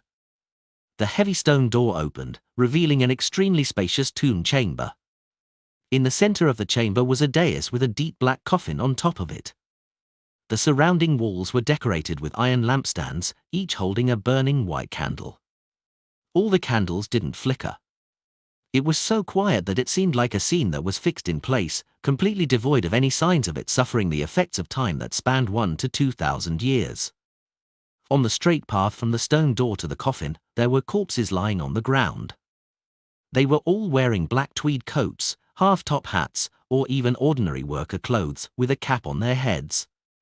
It was obvious that they had entered in recent years. The Beyonders that previously recruited helpers? How did they get past the area at the front? The human-skinned shadow and the other monsters were clearly still alive. With a mind filled with questions, Klein looked at the corpses. What he saw left him immediately shocked. The corpses all had sparse white hair, dry and wrinkled skin, and obvious markings on their skin. They looked like 80 or 90-year-olds. There were no obvious wounds on their bodies as though they had died of old age. Furthermore, it appeared as though they had died recently and hadn't even rotted yet. It's very obvious that there wouldn't be this many aged Beyonders exploring the tomb. Even if the discoverers of the tomb were old, they would still try their best to choose the young and strong when recruiting helpers. There's something odd about it. Klein frowned and looked around again. He quickly thought of the worm of time left behind by Amorn's avatar, and the coat of arms of the Amorn family that represented time on the stone door. Making people age rapidly is one of the Amorn family's Beyonder powers. The dark side of time. The loophole in time. Could it be that as others rapidly age, the members of the Amorn family would regain their youth and extend their lives? Wait a minute, for these Beyonders to easily barge into this place like that, perhaps it was deliberate on the Tomb Master's part. He wanted to rob them of their time in order to maintain his own existence. Klein looked suspiciously at the black coffin on the platform. At this moment, the demigod, Horamik Haydn, raised his left hand and pressed it down. "You will stop here." "Yes, Your Grace," Ikanza and company answered without any hesitation. As members of an official organization, they had read up on a large number of past Beyonder events. They knew that under similar circumstances, they had to obey the will of a high-sequence Beyonder and absolutely couldn't act rashly or else they would die without knowing how. Horamik looked ahead, and his eyes fell on a picture framer that hung upside down at the bottom of the dais. His expression didn't change as he continued to walk forward at a leisurely pace. Not making any preparations at all? The hallmark of demigods is to be rash? Klein was stunned. He seemed to be able to imagine Horamik's teeth dropping, his white hair wilting, and his skin shriveling as he rapidly aged. 1 step, 2 steps, 3 steps. Horamik, who seemed fine, suddenly trembled, and a sharp and piercing grinding sound could be heard from his body. His pace began to slow down, his movements became stiff, and his skin visibly dried up. There's something wrong with that. That isn't the aging process of a normal human being. What was that grinding sound just now? Klein muttered inwardly. 4 steps, 5 steps, 6 steps. Ripping sounds came from Horamig's body as something fell to the ground. Klein subconsciously looked over and saw a gear. A gear covered in rust. Horamig continued on as items kept dropping from his body from time to time. There were rusty screws, melted wax, yellowed bones, and loose springs. His figure became increasingly thin and unsteady, as if it could collapse at any time. This is just like a robot. Well, in this era's terms, like a living doll. Klein was suddenly enlightened. He remembered that before old Neil died, he had said that the Church of Earth Mother Sequence 4 was good at alchemical life, and that the Savant Pathway's corresponding sequence was barely able to do so too. As for Horamig, he was a high sequence beyonder of the Savant Pathway. The Horamig in front of me isn't the real him, it's just a refined doll. Just now, the reason why the Spectre portrait frame was ineffective was that a doll doesn't have a spirit body. The real Horamig should still be far away. As expected of a demigod, amidst Klein's enlightenment, the Archbishop walked up to the dais, bent his knees and back, and turned the upside-down frame over.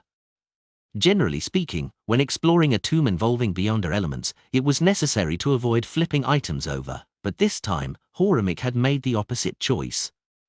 Following the flipping of the portrait frame, a wind suddenly blew in the sealed tomb, dispersing the formless imprisonment and silence. The candles on the iron-colored light fixtures rapidly ignited, becoming unusually bright. However, they soon reached the end of their lives and melted away. The old corpses on the ground rapidly rotted and stank. In just a few seconds, the tomb's main chamber had turned dark, leaving only the lanterns that the machinery hive mind members were holding onto to barely illuminate the area ahead. Horamig picked up the picture frame from the floor and went up the stairs to the dais. He came to the black coffin, stretched out his right palm, and forcefully pushed. Creak. The heavy coffin lid opened up a crack with a creaking sound, as though it wasn't nailed shut at all. Horamig looked down and said in the same unchanging voice, "There's no corpse." As the scene drew nearer, Klein saw that the coffin's interior was empty except for a pale gold cushion embroidered with a worm with 12 rings. At that moment, Horamig turned around and the picture frame in his hand was reflected in the eyes of Ikanza and the others. With just a glance, Klein's gaze suddenly froze. It was a portrait of a smiling young man. He had black eyes and black curly black hair. He had a broad forehead and a thin face. A crystal monocle hung over his eye. He wore a black pointed hat. Amorn.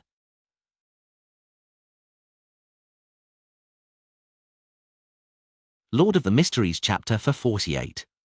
Translator, Atlas Studios. Editor, Atlas Studios. Amorn.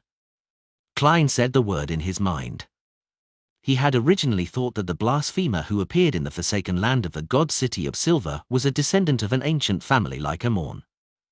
Through inheriting the legacy of his ancestors, step by step, he stepped into the demigod ranks. To his surprise, it was very possible that that particular person could very well have lived for more than 2,000 years and was a member of the Amorn family when it was at the peak of its strength. An old antique. Why would he, for no good reason, build a tomb for himself? Did he fake his death to get out of a situation, or is there another reason, such as leaving traces so as to have time fixed onto his body? He was able to live from the 4th epoch to the 5th epoch, all because he was siphoning the lives of others?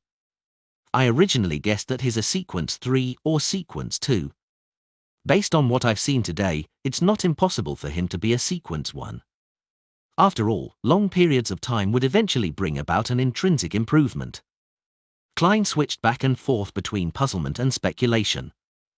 His thoughts were like boiling water, gurgling non-stop. The Horamig doll tugged at his throat and accidentally pulled off a piece of skin, revealing the complicated mechanical structure within. His voice came out from that spot and brought with it the impression of leaking air. "Search the corpses on the ground, don't come any closer." "Yes, Your Grace." Ikanza and company heaved a clear sigh of relief.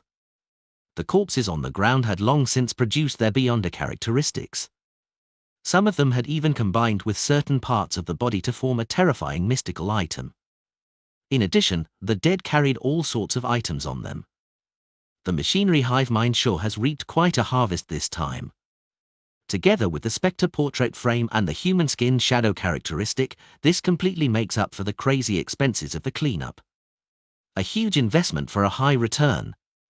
Klein's eyes lingered on the ground for quite a while.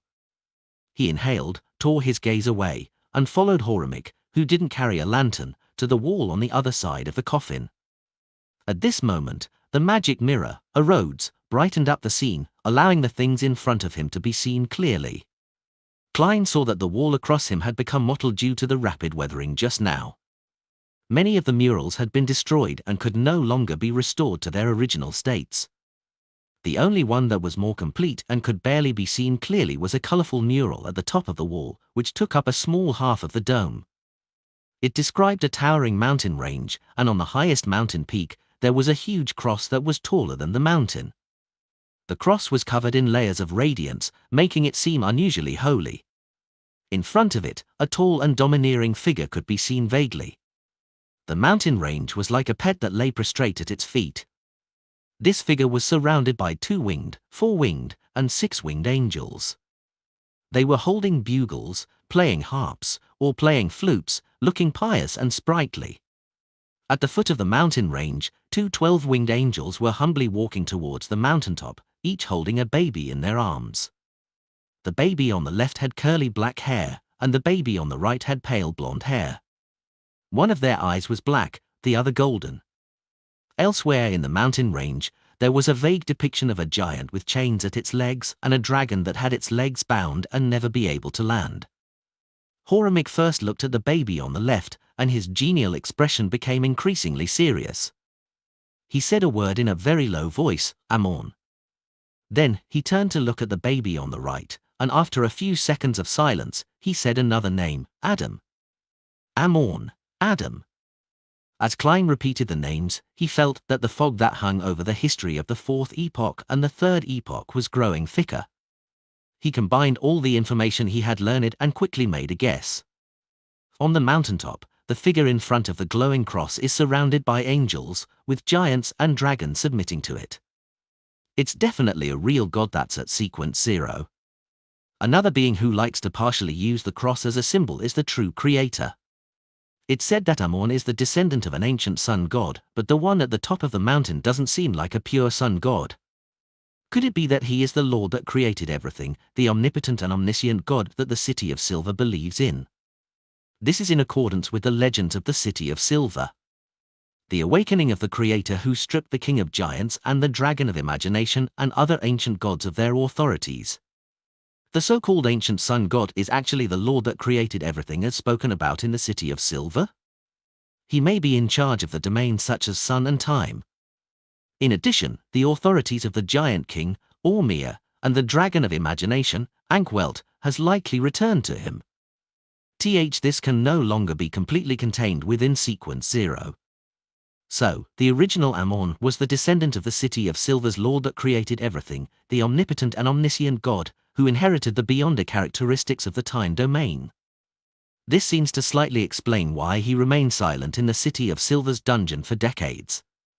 Apart from him, there's also another descendant of the Lord that created everything, the omnipotent and omniscient God, named Adam. What did Adam inherit in the beginning? Does he still have a descendant alive, and if so, where would he be? Ni updates at novel-bin.com. What's the relationship between the true creator and that person? Is it simply an imitation by using the creator's title and the symbol of the cross? Or is there some deeper connection between the two? Klein didn't let his doubts show too much. After all, the magic mirror, a Rhodes, could be sizing him up. Horemheb stared at the mural for a while, then he suddenly took a few steps forward and pressed his extended palms against the wall. Without a sound, the majestic mural disintegrated, turning into pieces of stone fragments that landed on the ground. Even the color quickly evaporated, disappearing without a trace. The Church of the God of Steam and Machinery is consciously concealing the history of the 3rd and 4th epochs. Are the other churches the same? Klein frowned and followed the Horemheb doll to the other side. After making a half circle, they discovered another thing. A stone door, which only had an outline, loomed in the corner. At this moment, the Horamigdol's joints were constantly creaking, but this didn't stop him from quickly approaching the stone door and reaching out with his right hand to attempt to push. Above the stone door, there was a sudden burst of aqueous light that condensed into a scene that looked so real that it seemed possible to directly touch it. Dark blue waves were surging forward, and there was a dense black mist that looked like liquid. A craggy mountain protruded from the mist, continuously flowing with viscous liquids. Behind this mountain, the black mist seemed endless, with no end in sight. There was also no limit to its depth. The deeper one looked, the more placid it felt. It was as if once something fell in, it would fall forever. What is this place? Klein's expression didn't change as he muttered inwardly. Horamig retracted his palms and watched as the scene gradually faded until it disappeared. He leaned his head back and sighed to himself while feeling perplexed.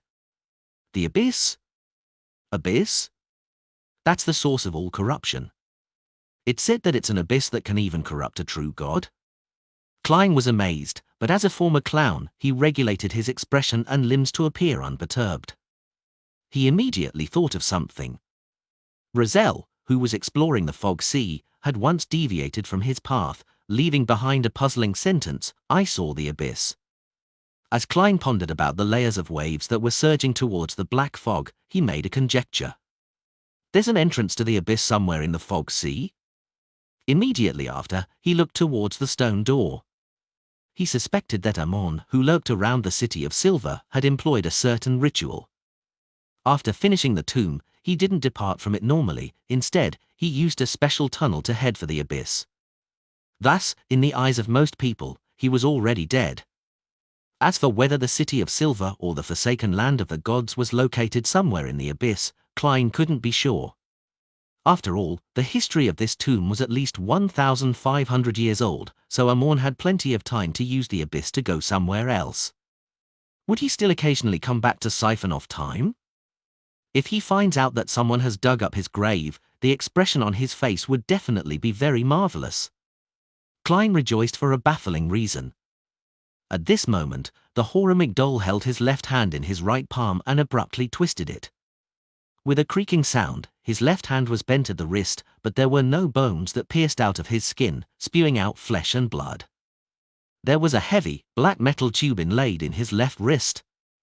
His entire left arm was a small caliber mystical cannon. To hide a mole of advanced technology, he truly is worthy of being from the machinery hive mind.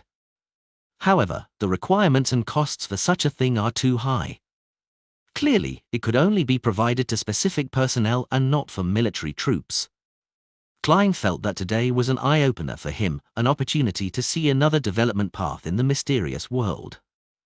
The only problem is that beyond characteristics are conserved, artisans are limited, so many things cannot be mass-produced. The Horamigdol put his left wrist against the stone door. Inside his body, the sound of gears grinding against each other as they revolved emitted an intense spirituality radiance. A ray of light that was as bright as day appeared and disappeared. The stone door suddenly turned into pure powder, as if it had never existed. He destroyed the door? If blasphemer Amon encounters an emergency situation and attempts to return here, only to find the door gone, that would be fun. Klein almost laughed when he imagined that scene. This was the end of the Amon family's tomb exploration. The scene surrounding Klein quickly shrank and became the background. An illusory, ancient, and bizarre silver mirror appeared in midair. The black, eye-like gemstones on the mirror flickered. White words were quickly outlined in the mirror. Your loyal servant, Rhodes, has finished reporting and is ready to serve you at any time again. Klein was a bit wary and unaccustomed towards the fellow who appeared too enthusiastic. He nodded and said, "Well done, you may leave first." Yes, the mighty existence above the spirit world. As soon as Rhodes produced that line of words, the scene around him shattered into pieces. After confirming that its power had left his dream, Klein thoughtfully said to himself, "The mighty existence above the spirit world? It really has vaguely sensed the grey fog. Does this magic mirror with a wicked sense of humor really wish to rely on me, or does it have some other purpose? I have to watch carefully, otherwise, with it at the machinery hive mind, I don't want to be repeatedly blasted with cannon fire." Rounding up his thoughts, Klein began looking forward to the next day. After the machinery hive mind tidied up their spoils, they were likely to get him to choose an item.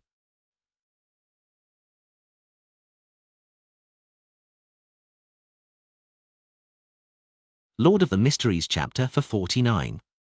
Translator, Atlas Studios. Editor, Atlas Studios. In Empress Borough, inside the opulent villa of Earl Hall. The cold air was kept out by the windows and walls. The building's interior was warm as though it were spring, and the fireplace was elegant. Audrey Hall was having her measurements taken by the fashion designer, Mrs. Guinea, so that she could create a costume for Audrey for the New Year banquet in consideration of her recent physical and emotional state. At this moment, her personal maid, Annie, came close to her ear and whispered, "Lady Escalante is here." Such a fast response? Audrey was delighted, but she didn't make an obvious show of it on her face. With a faint smile, she said, "Please get her to wait in my art studio." "Him, for 5 minutes." "Art studio?" Annie asked in surprise. "Yes, I'd like to ask her to admire my recently completed oil painting. She says that content that is painted in a relaxed state easily allows one to express their true thoughts and emotions," Audrey explained unhurriedly. Annie suddenly felt enlightened. "Yes, miss." Less than 5 minutes later, Audrey entered the studio and saw Escalante admiring the paintings on the walls. "That's Mr. Sensi's In a Heart's Night, a masterpiece that allows one to feel peace," she smiled and introduced the painting to Escalante. "Sensi's In a Heart's Night?" One of the top 10 works of last year's top 100 century-old paintings that the Tussock Times voted for. Escalante was obviously the kind of person who often read newspapers. And as a beyonder of the spectator pathway, she had a good memory. "Yes," Audrey replied simply, as though it was a trivial matter. "I actually have the honor of seeing the real deal." Escalante looked up at the painting again. She swallowed back the words, "This is worth at least a manor," unwilling to appear too Philistine. Audrey didn't continue introducing me other paintings. She found a reason to send Annie away and motioned to Susie to stand guard outside the door. Susie read her hint without any hindrance, wagged her tail, and scampered out. Escalante closed the door and went back to the easel side. Before Audrey could ask, she took the initiative and said, "We have both the human skin shadows characteristic and the wind-blessed potion formula. However, there is no need for us to sell it unless the other party is able to provide an irresistible offer.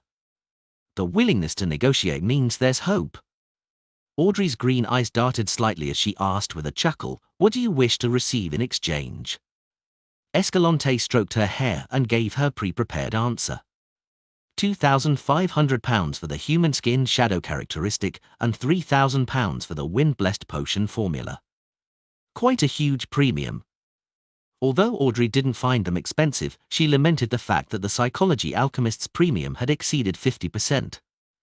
According to the description given by the Hanged Man, under normal circumstances, the formula for sequence 6 would have cost less than £2,000, but the closer it was to a high sequence, the fewer potion formulas there were to circulate, making it very difficult to buy them. There was no normal situation, and what was even more important was that even if one chanced upon a sale, it was very difficult to ascertain their authenticity. At that moment, Escalante added, "If the other party can barter with mystical items, all that's needed is for them to be of roughly the same value. That is to say, you want mystical items more and can accept a price reduction for them." The Psychology Alchemists is one of the youngest secret organizations. They clearly haven't accumulated enough in this area compared to the others.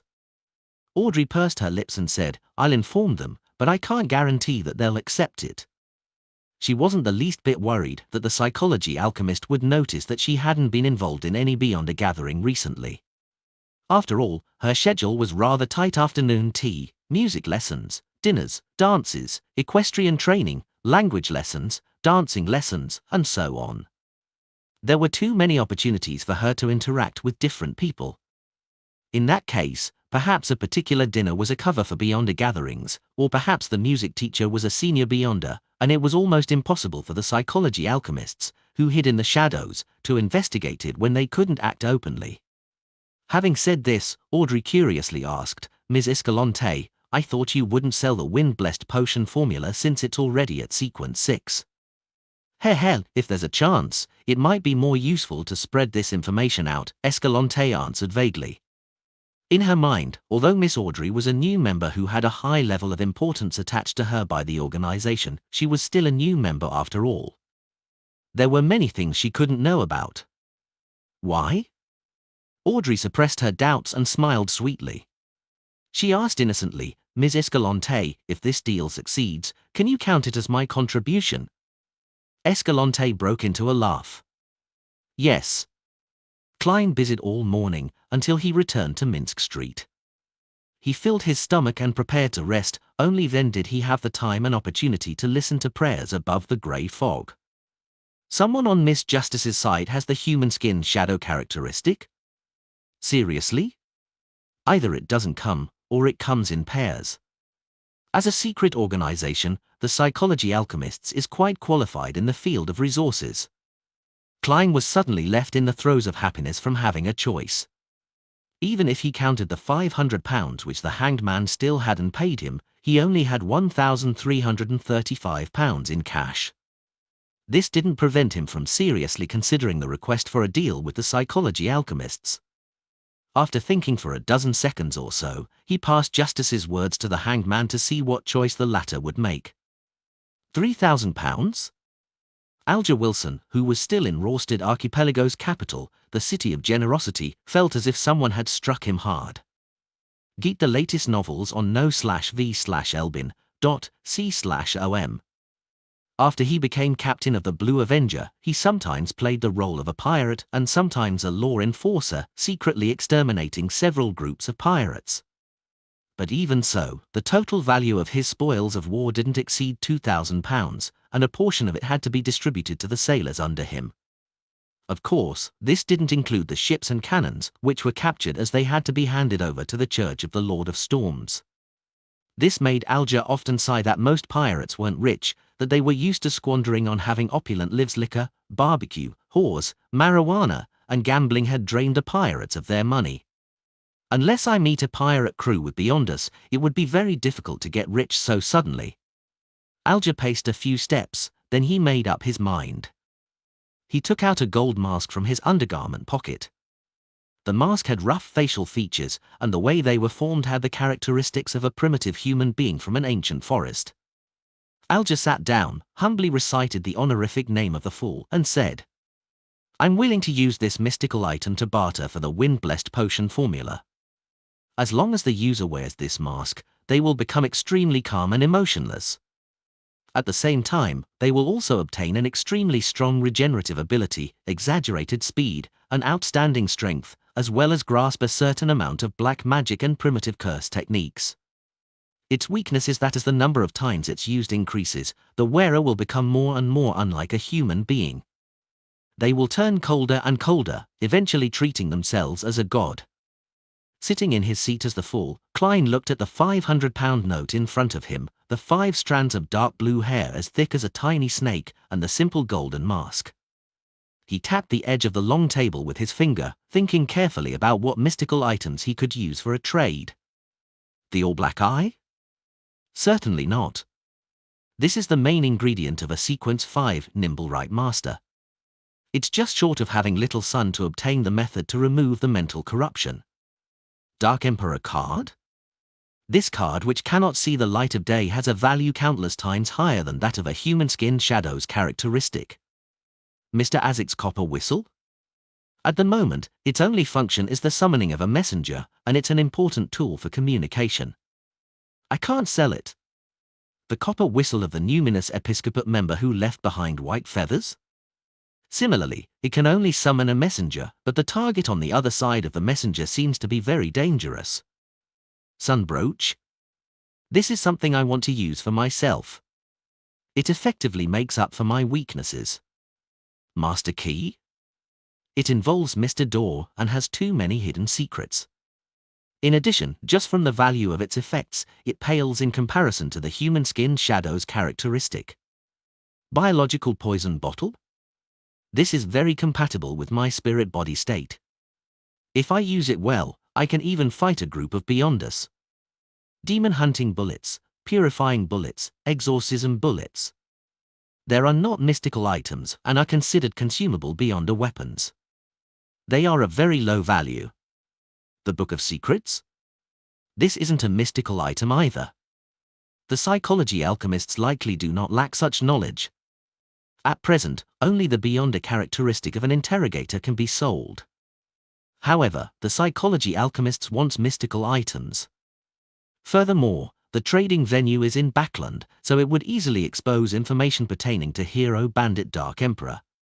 Klein took this opportunity to sort out what he had and finally came up with a perfect plan. He first took the form of Mr. World, manipulating him to take up a praying posture, and then he responded with a hoarse voice. "I accept the price of £2,500, but give me 2 days to raise the money."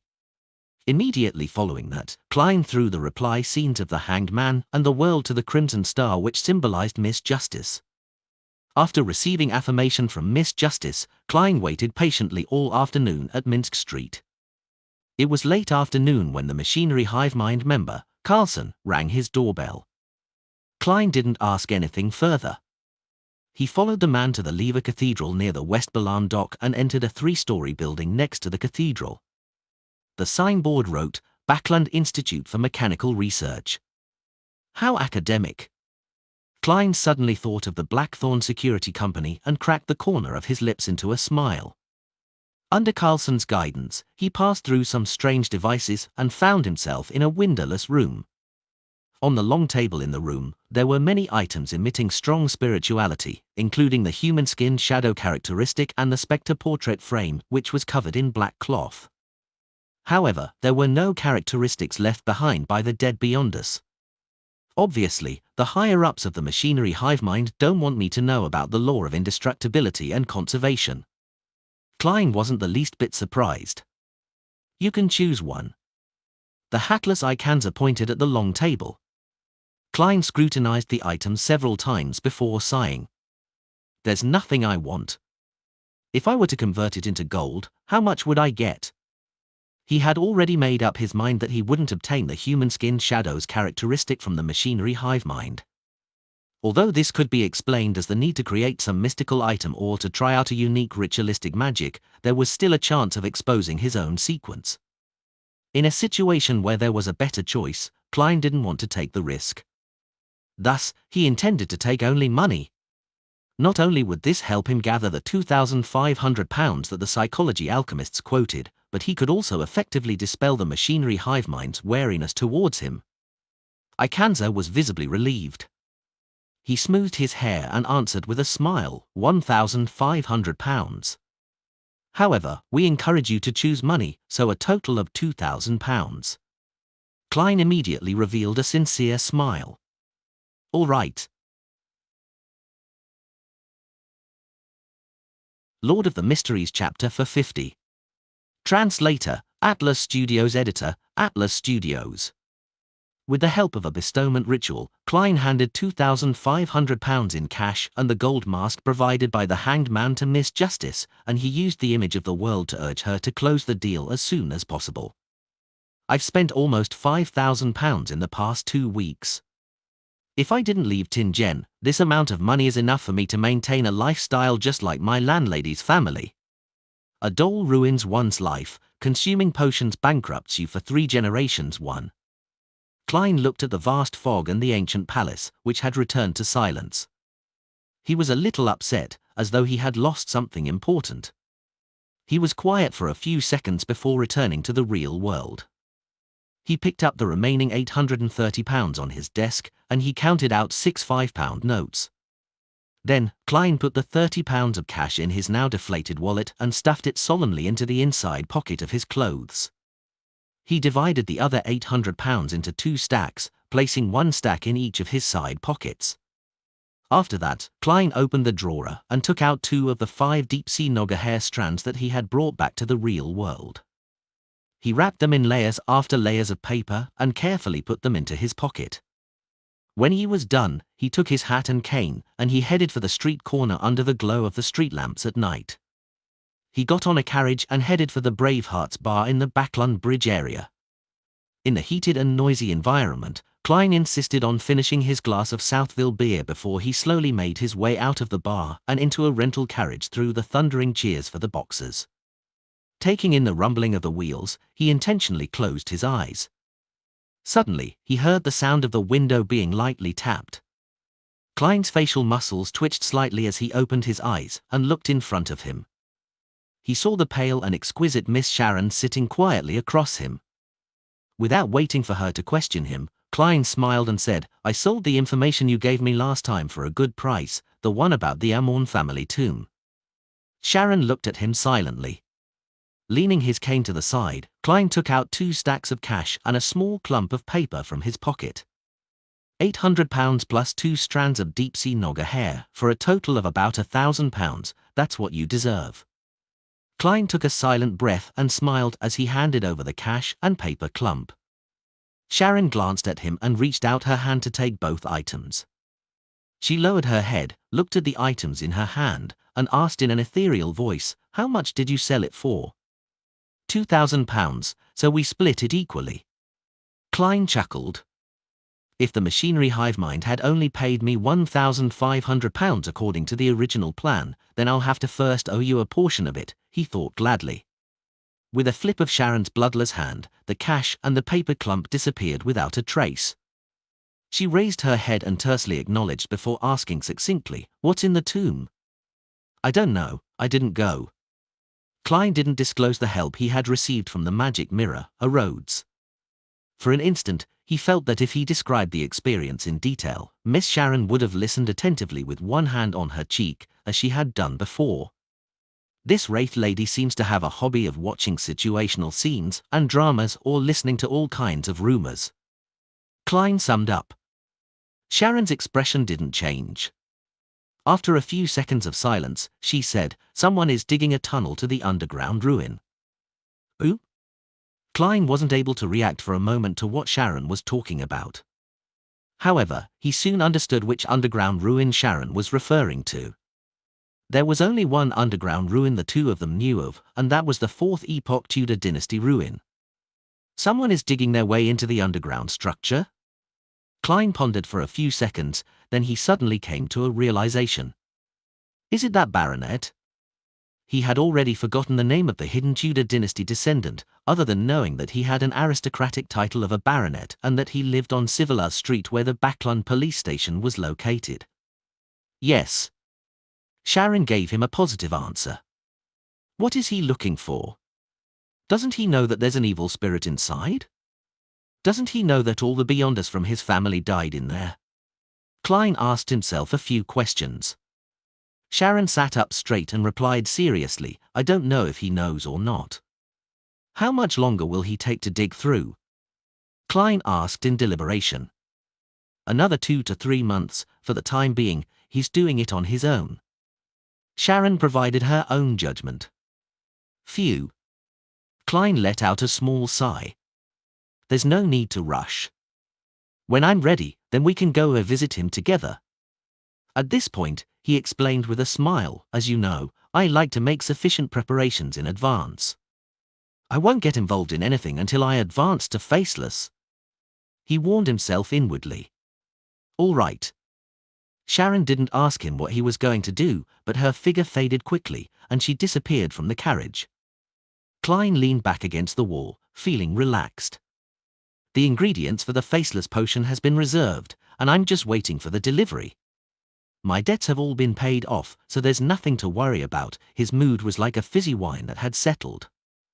Occasionally, there would be a little bit of joy that would silently surge upwards. The only problem is... Klein touched his left breast, where there was a shriveled wallet. He sighed and said to himself silently, only £30 in cash, 5 gold coins, and some change. Thursday afternoon. Audrey Hall was waiting in the study for the arrival of Miss Escalante. After receiving the Hanged Man's and the World's replies, she had immediately sent a servant to send a letter to Escalante. The content of the letter was very ordinary. Audrey hoped that the second psychology class this week would be brought forward to Thursday. In reality, Audrey had already made an agreement with Escalante. Once she expressed such an intention, it would mean that the other party had agreed to the conditions. Tick. Tock. The wall clock on the wall moved briskly, and Escalante with her waist-reaching long hair entered the room with several teaching materials in hand. Audrey immediately gave Susie a look. The big golden retriever somewhat reluctantly leaked out, lay down in the nearby shadows, and observed the people coming and going. Escalante closed the study door, looked around slowly, then sat down across the small white round table and put down the teaching materials. Are they paying for it in cash, or with some kind of mystical item? This member of the psychology alchemists asked in a low voice.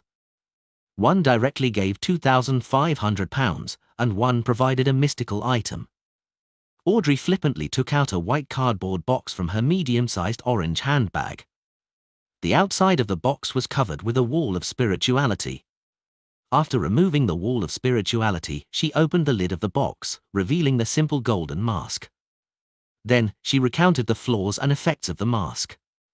To be honest, she was very curious when she received the mystical item. She had wished to test its effects since it was her first time coming into contact with a mystical item. However, she finally resisted her urges as she didn't wish to turn cold. It's basically the same value. Escalante tried it and breathed a sigh of relief. After 2 seconds, she pulled out the thickest textbook and flipped to page 48. The middle part of the textbook had been hollowed out. There was an iron box about the size of a palm and a rolled-up piece of parchment. Human skin shadow characteristic. Wind-blessed potion formula. Escalante showed and introduced them to her. Audrey's gaze cast towards the characteristic which resembled a diamond. The face inside left her head spinning. This has the ability to restrain a spectator's powers. Is this the sequence pathway of Mr. World? No wonder.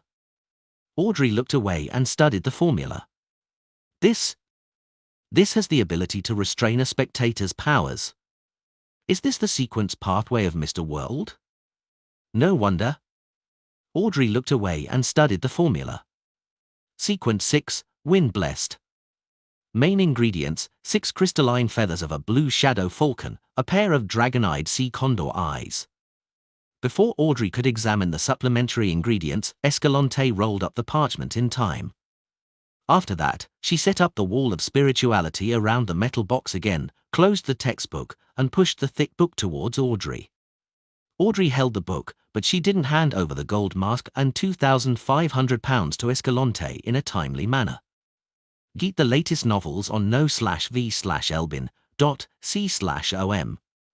Seeing the look of puzzlement in Escalante's eyes, the prepared Audrey smiled and said, the other party is worried that the characteristic doesn't match and that the formula is fake. They hope to verify it first. And before the verification, the money and items will all be held under my custody. All of them believe in my trustworthiness, and I do not wish to lose this reputation. I understand their concerns. Escalante paused for a moment before saying, we trust you, too. Since the money and items were in the hands of one of her own members, she wasn't worried about being cheated despite feeling upheavals. Besides, Miss Audrey is rich and powerful. She can be trusted to be a guarantor, Escalante thought with relief. In the ancient palace above the fog, Klein held a spirit pendulum in hand, divining the authenticity of the wind-blessed potion formula. He didn't wish to inadvertently lose the most experienced and powerful member of the Tarot Club, Mr. Hanged Man. When he opened his eyes and saw the topaz pendant turning clockwise, Klein heaved a sigh of relief and sent his thoughts to the crimson star that symbolized the Hanged Man. City of Generosity. Alger first saw the endless grey fog before hearing Mr. Fool's low but distant voice. Miss Justice has completed the deal. An illusory piece of parchment appeared in front of Alger. On it was the wind-blessed potion formula. With the potion going through Mr. Fool's hands, he had no qualms about the authenticity of the formula. He bowed his head respectfully and thanked him. When the illusion dissipated, he immediately found a pen and paper to jot down the potion formula. Then he paced back and forth in excitement, muttering to himself, Blue Shadow Falcon. That primitive island has it. After finishing the matter regarding the Hanged Man, Klein finally had the time to check his human skin shadow characteristic. After confirming its authenticity, he relaxed and leaned back in his chair, exhaling happily. Finally! After 3 seconds, Klein suddenly sat up, and he decided that there was no time to lose. Tonight, he would concoct the faceless potion.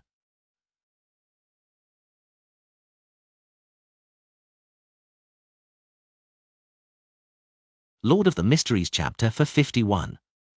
Translator, Atlas Studios. Editor, Atlas Studios.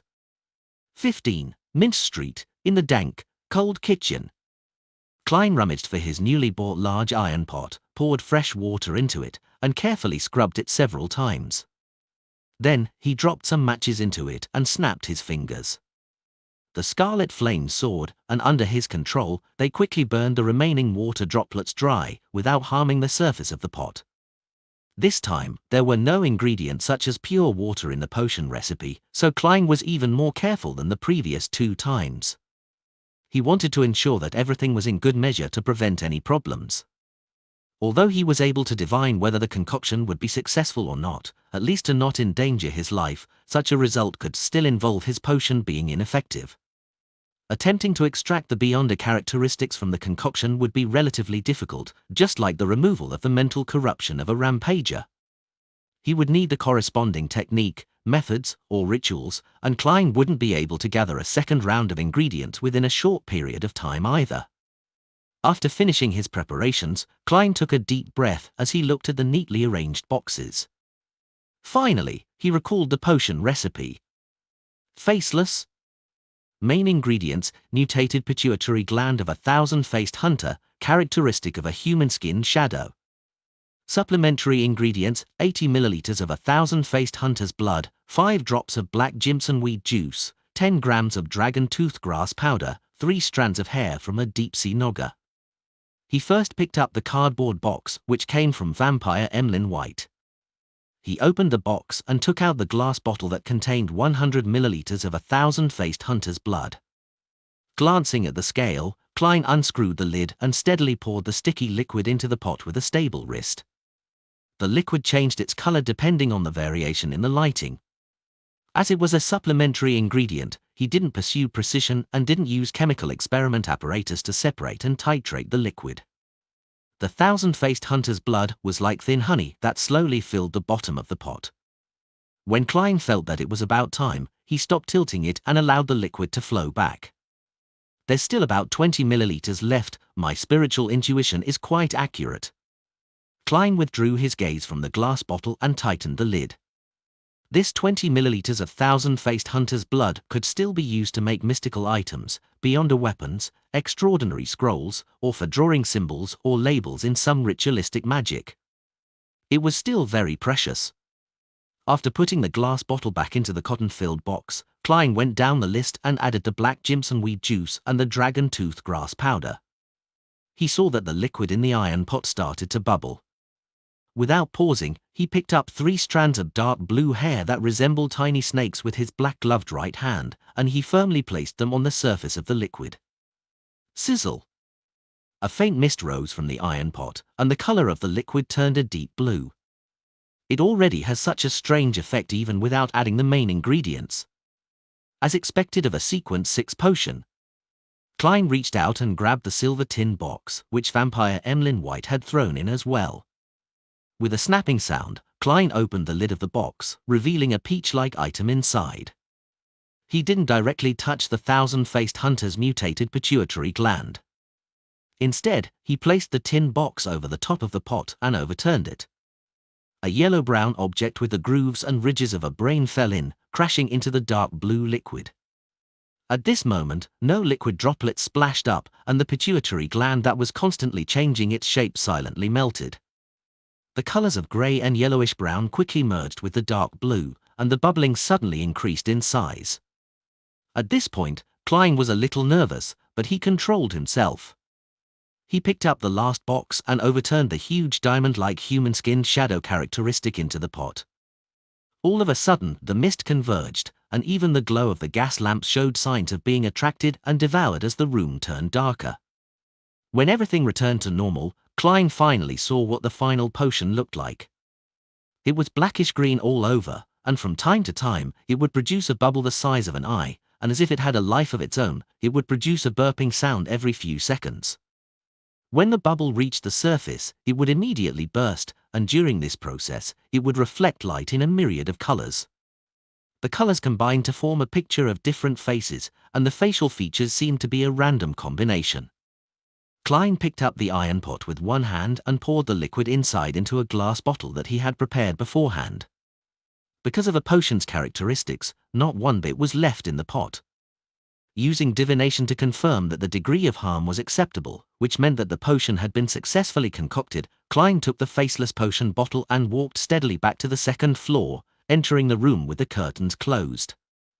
After locking the door, he sat on the edge of the bed and, with the help of cogitation, calmed his slightly agitated and anxious mood. After sitting upright for more than 10 seconds, Klein twisted the cap off of the bottle, raised his right hand, and swiftly poured the entire potion into his mouth. A slightly tingling sensation swished in his mouth and esophagus, and finally, it fermented into a numbing sensation that made him lose his senses. Klein's psyche seemed to be extracted from his body as he had the feeling of being a bystander and saw his mouth, nose, ears, and eyes melting. His entire face was melting.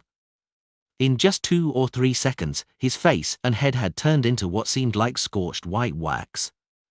His body was similarly abnormal. It was as if his bones and skin were being melted by blood. No, I can't allow such a situation to continue developing. Klein knew that if he didn't keep it under control, he could be on the verge of losing control at any moment. As a spectator, he tried his best to pull his thoughts back to his body, trying to visualize the layers of stacked spherical lights and maintain his state of cogitation. After a brief but repeated attempt, he finally felt his body once again. He tried his best to control every tiny part of his body to hold on to his lower limit. As the melting and dissolving assaulted him again and again, Klein lost sense of how long he held on for, but when it finally came to an end, he regained the feeling that his body belonged to him. At that moment, he knew that he had finally broken through the threshold and was now a sequence 6. He was now a faceless. Klein didn't sweat, but he was mentally exhausted. He barely got to his feet and walked to the full-length mirror, trying to observe what he looked like. Under the gas lamp's illumination, he took 2 sudden steps back and caused the floor to reverberate. Knee updates at novel/bin.com. The scene in the mirror was extremely shocking. Klein saw that his face and exposed skin were covered with dense, pale granules. It would make any normal creature who saw those go numb and subconsciously resist. The more timid ones might even lose their mind. Despite knowing the acting method, and having completely digested the magician potion, my advancement to sequence 6 was still rather difficult. I was only 2 to 3 steps away from losing control. I wonder how much of a risk those beyond us who relied on the accumulation of time and barely qualified to consume the potion faced. The probability of failure definitely isn't low. It's no wonder sequence 7 is relatively common among the members of the churches, and they will shoulder the responsibility of captain or bishop, while the number of people at sequence 6 begins to plummet. Klein closed his eyes and sat back in his chair. With the help of cogitation, he was able to restrain his overflowing spirituality and recover from his exhaustion. After about 10 minutes, the disgusting granules on his body had completely faded and merged into his flesh. Phew. Klein exhaled, walked back to the full-length mirror, and he looked at his full bearded appearance. Suddenly, his facial hair began to squirm. His flesh and skin began to undergo a bizarre change like half-melted wax.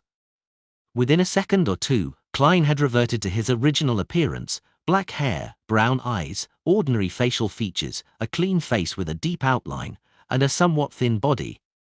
He quietly gazed at his past self and stretched out his right hand to press it against his face. With a gentle touch, Klein's face changed again. His nose bridge was high, his lips were extremely thin, and there was a tinge of elegance in his handsome face. There was an unconcealable pride in his appearance. It was none other than vampire Emlyn White. A little too short. He laughed at himself. At this moment, the bones and ligaments in his body began to produce cracking and snapping sounds as his entire body suddenly soared up a little. He now looked identical to Emlyn White, externally. I've noticed that I can accurately recall the exterior appearance and temperament of every person I know, and I can grasp their unique scent.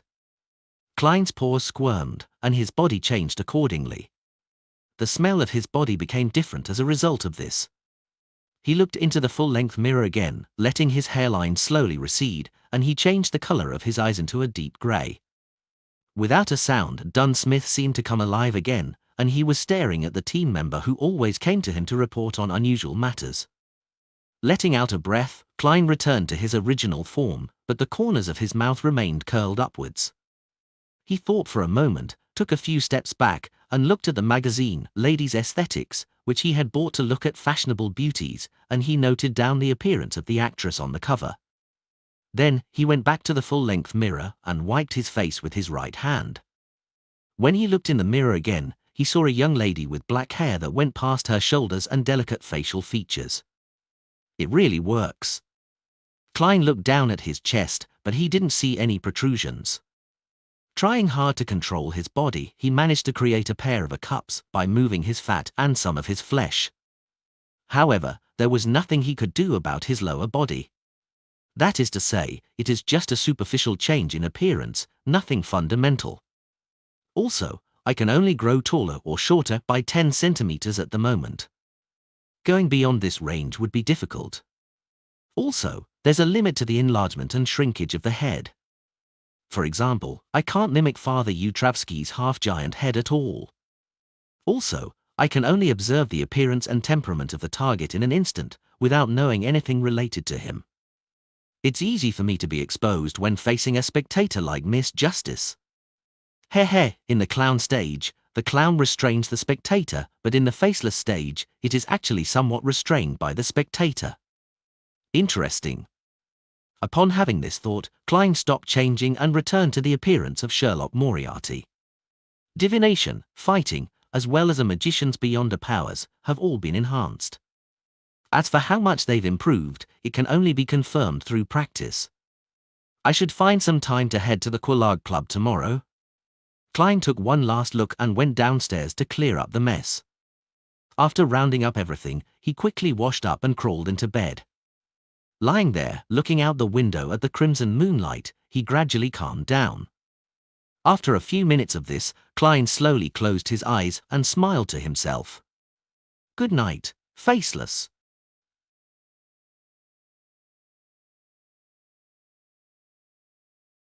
Lord of the Mysteries chapter for 52. Translator, Atlas Studios. Editor, Atlas Studios. Townshend Street, in between Empress Borough and West Borough. Zio de Richa was standing in a dark, secluded alley. Even without looking up, she could see the countless magnificent palaces and tall Gothic towers in the distance. It was the highest district in the whole of Backland, and it was also where the Lund royal family resided. It shared the same or even slightly higher status as the White Maple Palace of Intis and the Ormir Palace of the Faesak Empire in the southern and northern continent and in the entire world, but its name was neither romantic nor ancient. It was called the Sedella Palace, and in ancient Faesak, it meant balance. Zio looked away from the famous Bell of Order and directed her sight to the other side of the alley. In the shadows where the street lamps didn't shine, a figure slowly walked out. The figure wore a golden mask that revealed the lower half of his face. He was none other than the mysterious person who had previously sold the sheriff formula to Zio and had occasionally entrusted her with some tasks. When Zio and Force discussed in private, they both suspected that the person was from MI9. Any progress this week? The man wearing the gold mask asked as per usual. Zio shook her head. No, I don't think anyone was keeping tabs on Capim before the incident. She paused for a moment, then she reluctantly asked, do you still want to continue investigating this matter? Updated from no/v/e/pound/in.co/m. The masked man was silent for a moment. There's no need, but if you hear anything related in the future, then contact me right away. Today, I'll give you a new mission. What mission? Zio was completely in her bounty hunter state, ready to assess the risks. The masked guy laughed. This is a very simple mission, and it's one that you've been dreaming of doing. Seek to purchase the sheriff and interrogator main ingredients in all your circles, especially a special ingredient that can be directly concocted into a potion. If someone responds to it, we will pay for it. The purchased ingredient will belong to me? Zio blurted out a response. This was her greatest concern. No, do you believe that such a simple mission would have such a high reward?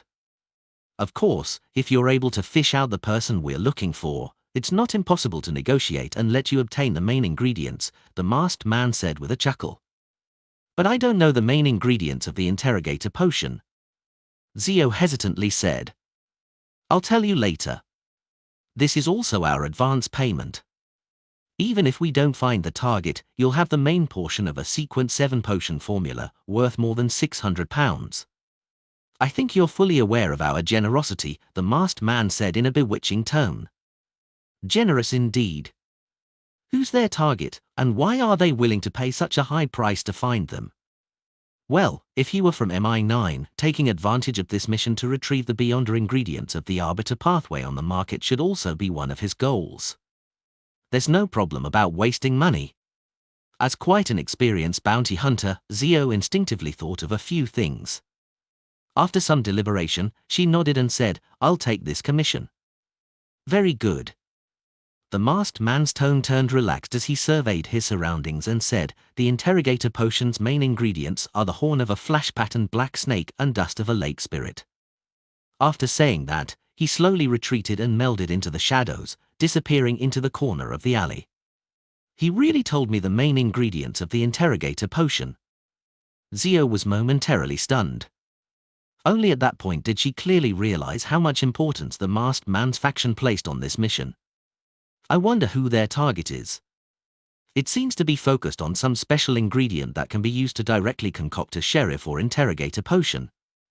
With this in mind, Zio suddenly froze up. She remembered one thing. When she advanced to sheriff, she had used a special ingredient she had bought through Force, one that could be used to concoct the corresponding potion. Is that their target? Zio instinctively decided to keep silent on this matter, to never tell the masked man anything. She rubbed her fat baby cheeks and walked towards the street outside, ready to take a public carriage back to Sherwood Borough. At that moment, she saw a brown carriage drive past. Her eyes were instantly attracted by the coat of arms on the carriage. The coat of arms consisted of a single flower and 2 rings. There was nothing special about it, but Zio stared at it in a daze as though her gaze had frozen. It was only when the carriage was far away did she withdraw her gaze. Her mood immediately reached rock bottom. It didn't turn for the better, even when she returned to the shared rented house. Seeing that her friend was in a bad mood, Force poured 2 glasses of red wine and brought them to her. What happened? She sat across her and pushed one of the glasses toward Zio. Zio looked down at the red wine. After a full 2 minutes of silence, she said in a slightly hoarse voice, on the way back, I met someone I used to know. Who? Force asked, cooperatively. Viscount Stratford, Zio replied to any question she received without elaborating. Force thought for a moment and then she said, this Viscount seems to be the captain of the Royal Guards. As a best-selling novel author, she would receive invitations from noblemen who liked literature and participated in afternoon tea parties and banquets from time to time. With her professional habits of collecting material as a writer, she would certainly volunteer to understand more famous noblemen. It was at such a party that she got to know Viscount Laint. Yes, he used to be my father's deputy, Zio said with some difficulty. Your father? Force knew that Zio came from a fallen aristocratic family and had some secrets. However, she didn't know the specifics.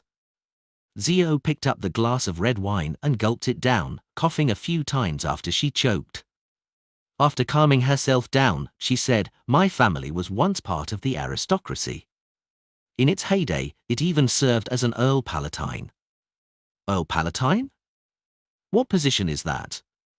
Force asked, half curious, half trying to soothe her friend's mood. It's equivalent to being the spokesperson for the royal family, nobles that are the closest to the throne, Zio said in recollection, her face jubilant. From that moment forth, our family had the fief a true earl would have, but it wasn't as illustrious during the time of my father. However, we still held the trust of the former king, Might Wielder William VI. He was the leader of the Household Guards Division and the captain of the Royal Guards.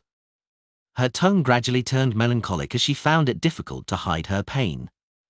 But 7 years ago, he was accused of participating in a revolt, and he was eventually executed and deprived of his aristocratic title and fiefdom.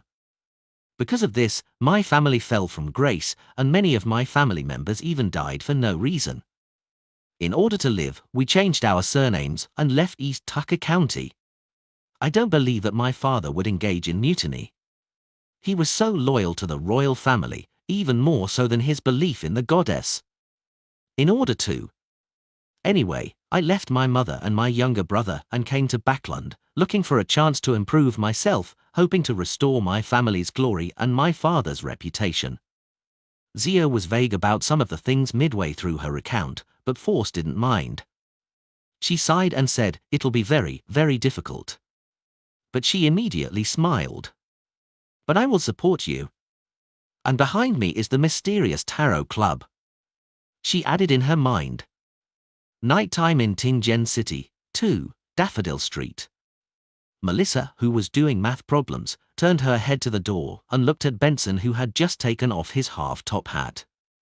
"Where did you go? Aren't the results announced tomorrow?" "They're already available tonight, and I happen to know 2 of the city's employees who are in charge of the unified exam," Benson said with a smirk. In early December, he had enrolled for the Civil Servant Unified Examination, selected a relatively uncompetitive position, and, in the process, established friendships with several civil servants and a number of examination candidates through his eloquence and communication skills. What was the result? Melissa unconsciously put down the fountain pen in her hand.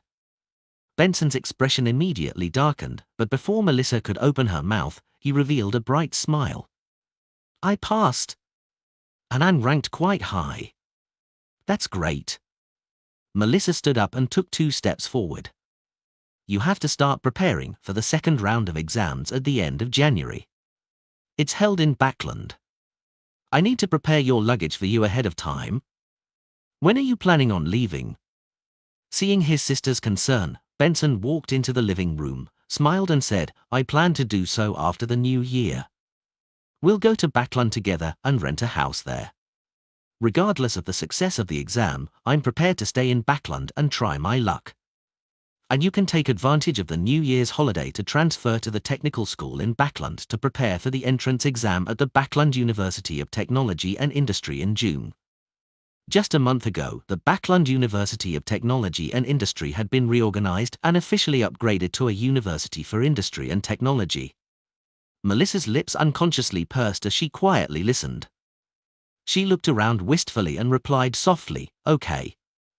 Friday afternoon at the Quelaag Club.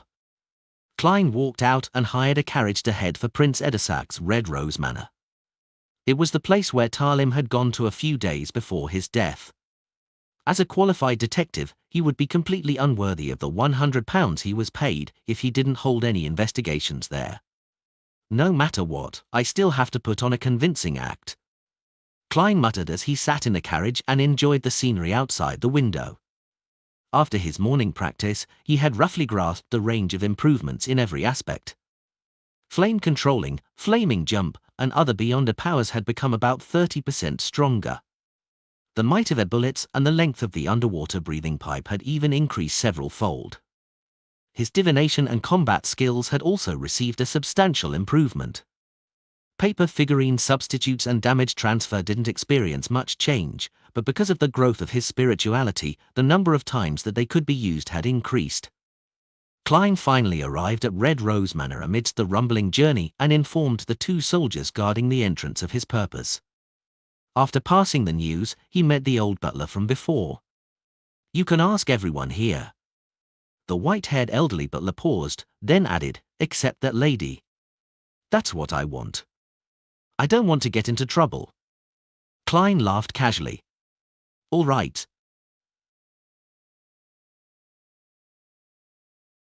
Lord of the Mysteries chapter for 53. Translator, Atlas Studios editor, Atlas Studios. Red Rose Manor, outside the luxurious rooms filled with all kinds of antiques. Klein stood at the door and asked the sixth maid he had met today. The young maid was wearing a black and white servant dress that had the characteristics of the times. She was pretty, in her prime, and had natural curls to her brown hair. She had a hint of playfulness on her face. Who does Mr. Tarlin meet when he visits?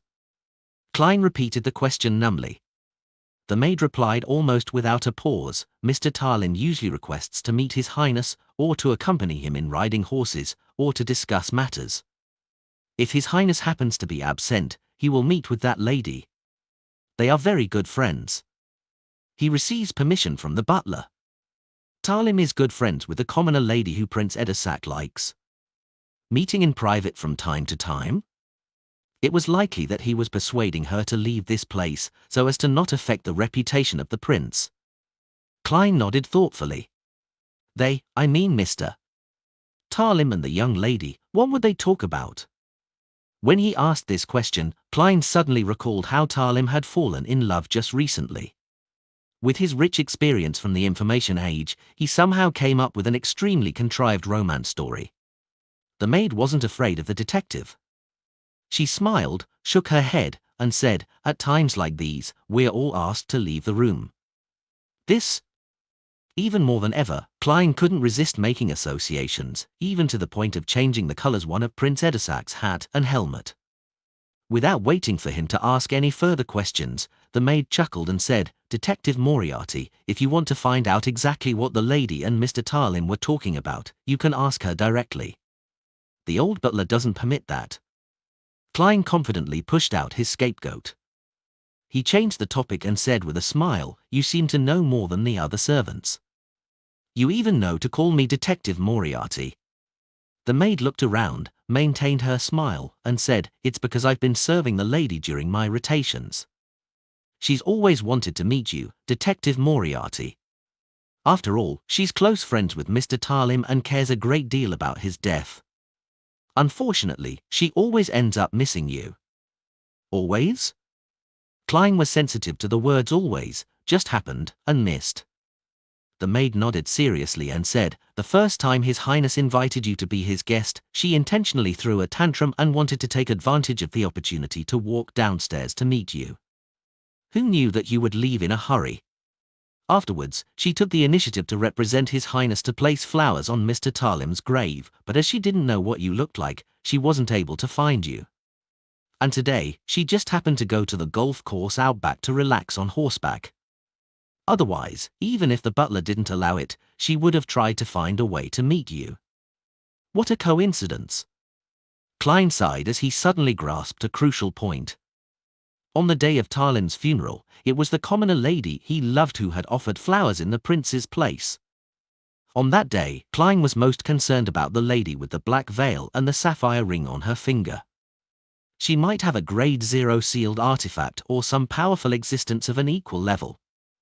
All of a sudden, a thought flashed through Klein's mind. The woman with the sapphire ring on her finger was wearing a long, heavy black dress. Accompanied by two maids, she slowly disappeared into the distance. One of the ladies had brown natural curls. The image of the maid quickly overlapped with the one in front of Klein, and it was abnormally identical. Klein's body tensed up, and sweat rolled down his back, but his expression didn't change at all. Using the abilities of a clown, he pretended like he was recalling the event, and he asked with a smile, were you with that lady on the day of Tarlim's funeral? The maid replied without much thought, yes. Damn, it's really her. Klein maintained his smile. Very well, next question. As if nothing had happened, he began to inquire about other things, then he switched to another servant and continued.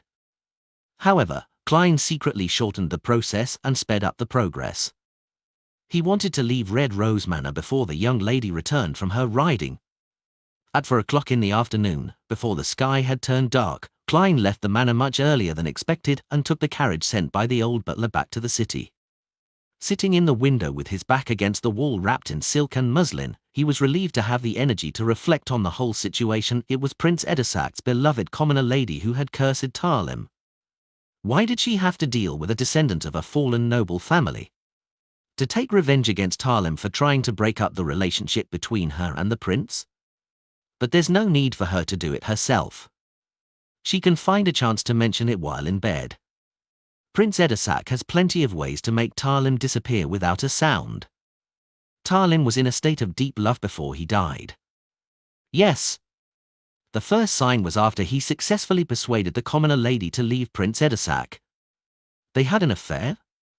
So, the commoner lady who was brought back to the manor killed Tarlim in order to silence him and remove any latent dangers? Logically speaking, it makes sense, but the problem is how could a person with a Grade 0 sealed artifact or a powerhouse of an equivalent level be restricted by Prince Edisak? Even if the Augustus family is an angel family, with the accumulation of enough knowledge, they would still need to use tremendous strength and special methods to be able to restrain someone like that. This isn't something a prince can do. Besides, how could such a figure have taken a fancy to Tarlim? Why does she want to see me all the time? Did she sense that I'm using the grey fog to spy on her? No, if that were the case, I would have been buried with Tarlim on the day of his funeral. Besides, when she first wanted to see me, I didn't have any blood, hair, or belongings. I hadn't made any divinations yet. Klein was puzzled as he thought about it. In the end, he decided to bury the problem deep within his heart. He wasn't to probe or investigate. I hope that the machinery hive mind, with my earlier reminder, will pay importance to this matter of noticing the royal family's abnormality. Yes, they might regard it with great importance not because of Prince Edisak's reputation, but for another reason. I hope the royal family continues to prevent the lady from visiting me. After a few days, when the time is right, I'll relinquish this mission, express how powerless I am on this matter, and then use the excuse of going to the south for a holiday, to change my identity and hide for a while. Klein's heart gradually calmed down. Evenings in Backland were always replaced by dark clouds and drizzling rain, and Klein, who felt physically and mentally exhausted, held down his half-top hat and walked quickly across the wet street to number 15 Mint Street under the illumination of the street lamps. After resting for a bit and taking advantage of the dark surroundings, he took 4 steps counterclockwise and went above the grey fog. After advancing to sequence 6 Faceless, he had always wanted to check the mysterious space to see if there were any changes. However, as he was too tired last night and couldn't wake up in the middle of the night, he had to wait until he was done being busy outside. In addition, Klein had to eliminate any interference in order to divine a particular matter. That was, after this advancement, when his spirituality wasn't stable yet, he didn't hear the illusory ravings of Hornacis. Phlegria. Hornacis. Phlegria. Hornacis. Phlegria, anymore. He wanted to know if this was a natural change after ascending to sequence 6, or if there was some other reason. Within the majestic palace, the mottled bronze tables and the 22 high-backed chairs with different symbols on their backs stood quietly, as if they had remained unchanged since time immemorial. The same was true for the grey fog below them, as well as the endless emptiness around them. But as soon as Klein entered, his spiritual intuition was keenly aware that the mysterious space was somewhat different from before. He was in no hurry to explore or make any attempts. Calming himself down, he sat at the end of the table, conjured a pen and paper, and wrote a divination statement, the reason why I haven't heard any ravings after my advancement. Holding the piece of paper and muttering the sentence, Klein leaned back in his chair and quickly entered the dreamland with the help of cogitation. In the dusky sky and land, images flashed, and in the end, they all came to a stop on a particular scene. It was Klein, whose face and body was still covered in pale granules. He was surrounded by an illusory, thin layer of grey fog that was undetectable. The dream shattered. Klein opened his eyes and roughly understood the reason. The grey fog has interwoven with reality, helping me block out the ravings that come from who knows where. After advancing to sequence 6, my connection with the mysterious space above the grey fog has become even stronger, thus bringing about certain changes and allowing me to naturally borrow a portion of its powers. From the looks of it, that should be the case. Yes, I should try to explore the area and see if there are any changes. Klein slowly stood up and followed his spiritual perception, walking in a certain direction outside the ancient palace. Beneath his feet was the grey fog that spread out like the sea. He finally decided to stop after walking for an unknown period of time. However, when he gave up on exploring, a light suddenly flickered at the end of the path.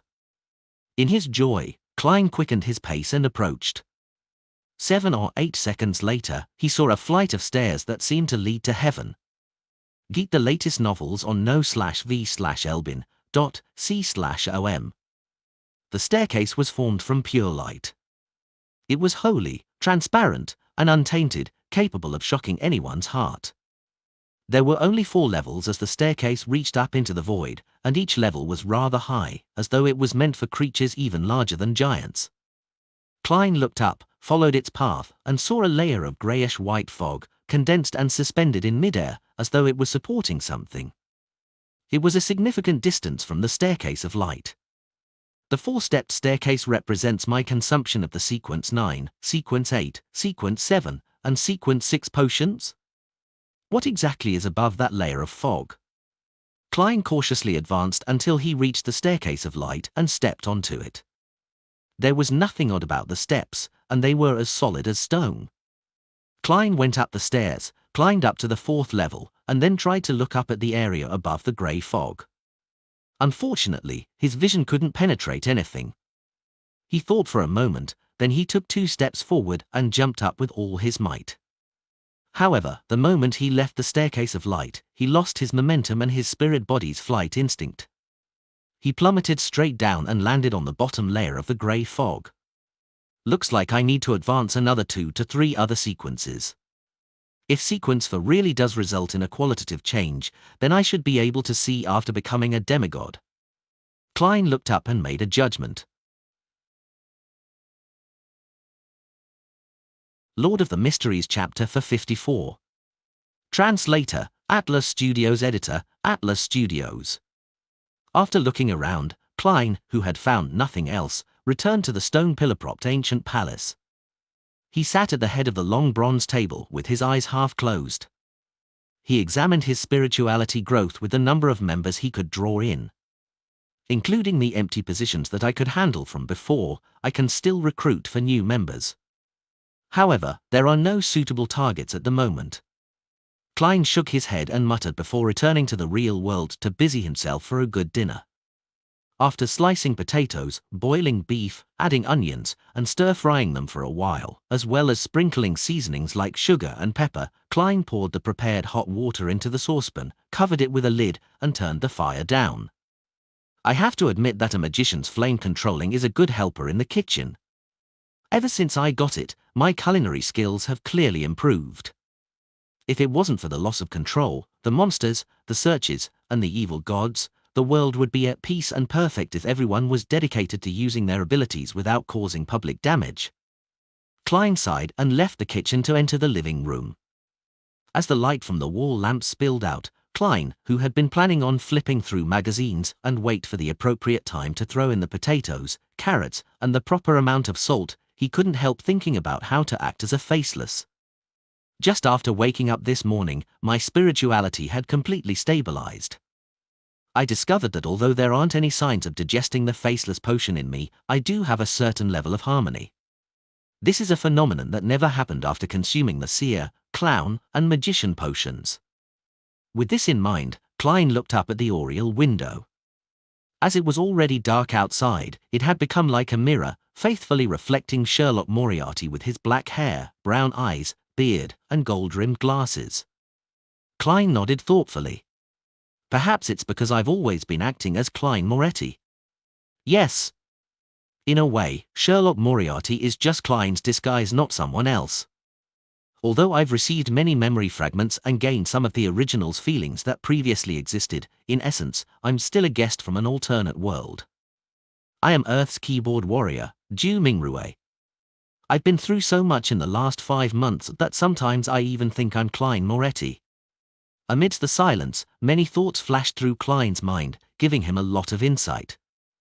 However, I'm still Ju Mingrue, who's donning the skin of Klein Moretti. Someone who has never given up the idea of returning. He slowly closed his eyes. When he opened them again, the figure reflected on the oriel window had already changed. It was a young man with dark brown eyes and short black hair. His facial features were unremarkable, and he appeared refined, but he had obvious eye bags with an inkling of a double chin. This was Ju Mingrue from Earth. Long time no see. Klein sighed, raised his hands and rubbed his face. By the time he lowered his arms, he was back as Sherlock Moriarty. After this period of contemplation and adjustment, he inexplicably felt that the gap between his spirituality and the potion had reduced significantly, and there were signs of them slowly blending together. No wonder Nimblewright Master Razago's teacher, yes, perhaps his teacher, would say that you can disguise yourself as anyone, but you are ultimately yourself. This is likely a core rule of a faceless acting method. Once one forgets this point, it would be easy to forget yourself amidst the constant changes, eventually turning into a monster. Klein felt enlightened when he recalled what he had previously obtained via spirit channeling. He crossed his right leg and leaned back, quickly coming up with a plan for the future. Search for and conclude the actual acting rules for a faceless. In the Beyonder circles of Backland, through the Tarot Club, gather information about mermaids, in preparation to complete the ritual at sea. Directly or indirectly get the Solar High Priest potion formula to help Little Sun advance to Sequence 7, so that he has the clearance to obtain the method for removing a Rampager's mental corruption on a Beyonder characteristic. But I can't fully place my hopes on Little Sunday. I should still attempt to look. Klein, whose mood was slowly turning staid, snapped his fingers, reducing the stove's fire in the kitchen as the fragrance of beef emanated. At that moment, he heard the doorbell ring. The visitor was none other than Lawyer Eugen. Even though it was drizzling and the ground was wet, Eugen was still dressed meticulously. He even wore a vertical collar. "What's the matter?" Klein, who was very familiar with Eugen, didn't make any small talk and directly asked. Eugen put away his black umbrella, patted a few drops of water off of his double-breasted frock coat and said, "Sherlock, I'm leaving Backland on Monday next week to go south on a holiday with my grandmother. The warm environment and the clean air suits her very well." "That's excellent news." Klein took the initiative to deduce, smiling as he asked, "You want me to temporarily adopt Brody?" Eugen shook his head gravely. "My grandma can't bear to part with Brody and insisted on taking him with her. I've already asked, as long as we put him in a cage and buy a full-price ticket, he can board the steam locomotive, but we have to keep the cage clean at all times to not pollute the air above. Honestly, the smell in the third-class carriage is enough to overwhelm the stench of cat poop." Klein chuckled. "Brody shouldn't be too happy to leave, right?" "But he's even more reluctant to part with my grandmother," Eugen replied. He pressed his hat and changed the subject. "I'm here to inform you that if you need to be released on bail or settle any legal disputes during this period of time, you can go to my colleague. Here is his business card. I've already informed him that he wouldn't be leaving Backland this year." What a professional, to think that he even considered this problem. "However, I don't need to do that for now. I'm now an informant for the machinery hive mind, and I won't be remanded at the police station under normal circumstances." Klein thanked him with a smile, took the name card, and slipped it into his pocket. Eugen didn't have any intention of chatting or entering the room. He immediately raised his hand and said, "I still have to visit the rest of my clients. Sherlock, I'll see you tomorrow." "No, I'll see you next year." "Then, I must wish your family a happy new year in advance." Klein smiled and waved. After watching Eugen leave with his umbrella, Klein closed the door and sat back down in the living room. At this moment, apart from the flame which was licking the bottom of the pot in the kitchen, there were no other sounds coming from the house. It was so quiet that Klein could hear the carriages outside moving in the distance. He looked around slowly and saw the coffee table, contracts, cupboards, pens, porcelain cups, dining table, chairs, and walls. Retracting his gaze, Klein leaned back against the sofa and looked out the window at the dark night and the street lamps emitting a misty glow in the dark. In the deep cold silence, he sighed. The new year. The lightning gradually calmed down, and the darkness became the ruler of the earth. The exploratory team from the City of Silver finally reached their destination after a short but, at the same time, not short trek and numerous battles. On both sides of the street, most of the houses had collapsed. Only a few could barely hold on, but their surfaces were mottled with the dust of time. With the help of an animal hide lantern whose light didn't reach far, Derek Berg saw the completely collapsed walls and streets that were in such ruin that even weeds didn't grow. On both sides of the streets were half-collapsed houses, with a tiny minority barely standing. However, their surfaces were mottled and filled with signs of aging. The white and blue colors that formed the foundation of the coatings, the pointed structures, which were different from the City of Silver, had already turned gray, making it hard for anyone to imagine their original appearance. However, Derek could figure out the city's past through such observations. It had definitely experienced a long history with a considerable number of inhabitants, developing its own civilization in the Dark Ages. The humans here took potions, built and repaired buildings, and defended the city wall. About 6 teams or more had explored the outside and hunted monsters in search of the necessary resources to survive. They would celebrate for any brief periods of calm, offering sacrifices to the gods and yearning for a response. They gave birth to the next generation, allowing hope to continue. However, in the end, they disappeared into the darkness, losing all their voices and leaving behind only ruins. The ruins were like a huge grave, burying a civilization that had struggled to survive but eventually vanishing dismally. Demon Hunter Colin looked around, his expression somewhat solemn, as though he saw the future of the City of Silver. He pointed ahead and said, "The other places have already been cleared. The temple is in the center of the city." The exploratory team dispersed a bit, but they still maintained sufficient order and didn't let down their guard. After passing through ruins that had been destroyed for an unknown period of time and went past streets so quiet that they drove people mad, Derek finally saw a high, wide artificially made platform. On top of the high platform, there was a half-collapsed building. It looked extremely similar to the temples in the City of Silver. It had a dome propped up by pillars, creating an arched entrance. The style of the buildings here was completely different from that of the other buildings. It really is true that they later converted to the fallen creator. The thought had barely crossed Derek's mind when the 4 lanterns in the team went out at the same time. All of a sudden, the exploratory team was plunged into pure darkness. There was no lightning in the sky, the candles on the ground had extinguished, and all human breathing seemed to disappear at once. Derek's body immediately tensed, as he felt as if some monster had stuck its tongue out in the darkness and was trying to lick his scalp, but his spiritual perception told him that nothing real had appeared. At that moment, an immature, helpless, terrified, and dry voice sounded out by his ear. It was a child whispering, "Save me! Save me!" For a moment Derek froze, not knowing how to react, but in an instant, a coruscating glimmer of dust appeared before him. The dust exploded one after another, igniting a silvery white light that illuminated the surrounding area. Your favorite stories on n/o/lve/elbinin.com. Colin stared at Derek and said in a deep voice, "What's on your mind?" Derek instantly snapped to his senses and clasped his hands in shame and pressed them to his mouth and nose as if in prayer. His body immediately emitted rays of clean, pure light, causing the surrounding darkness to silently disperse.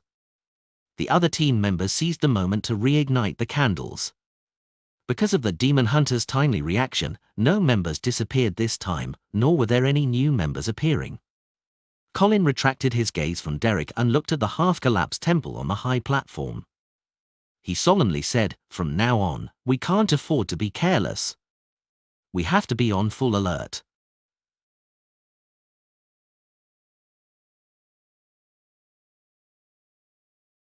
Lord of the Mysteries chapter for 55. Translator, Atlas Studios. Editor, Atlas Studios.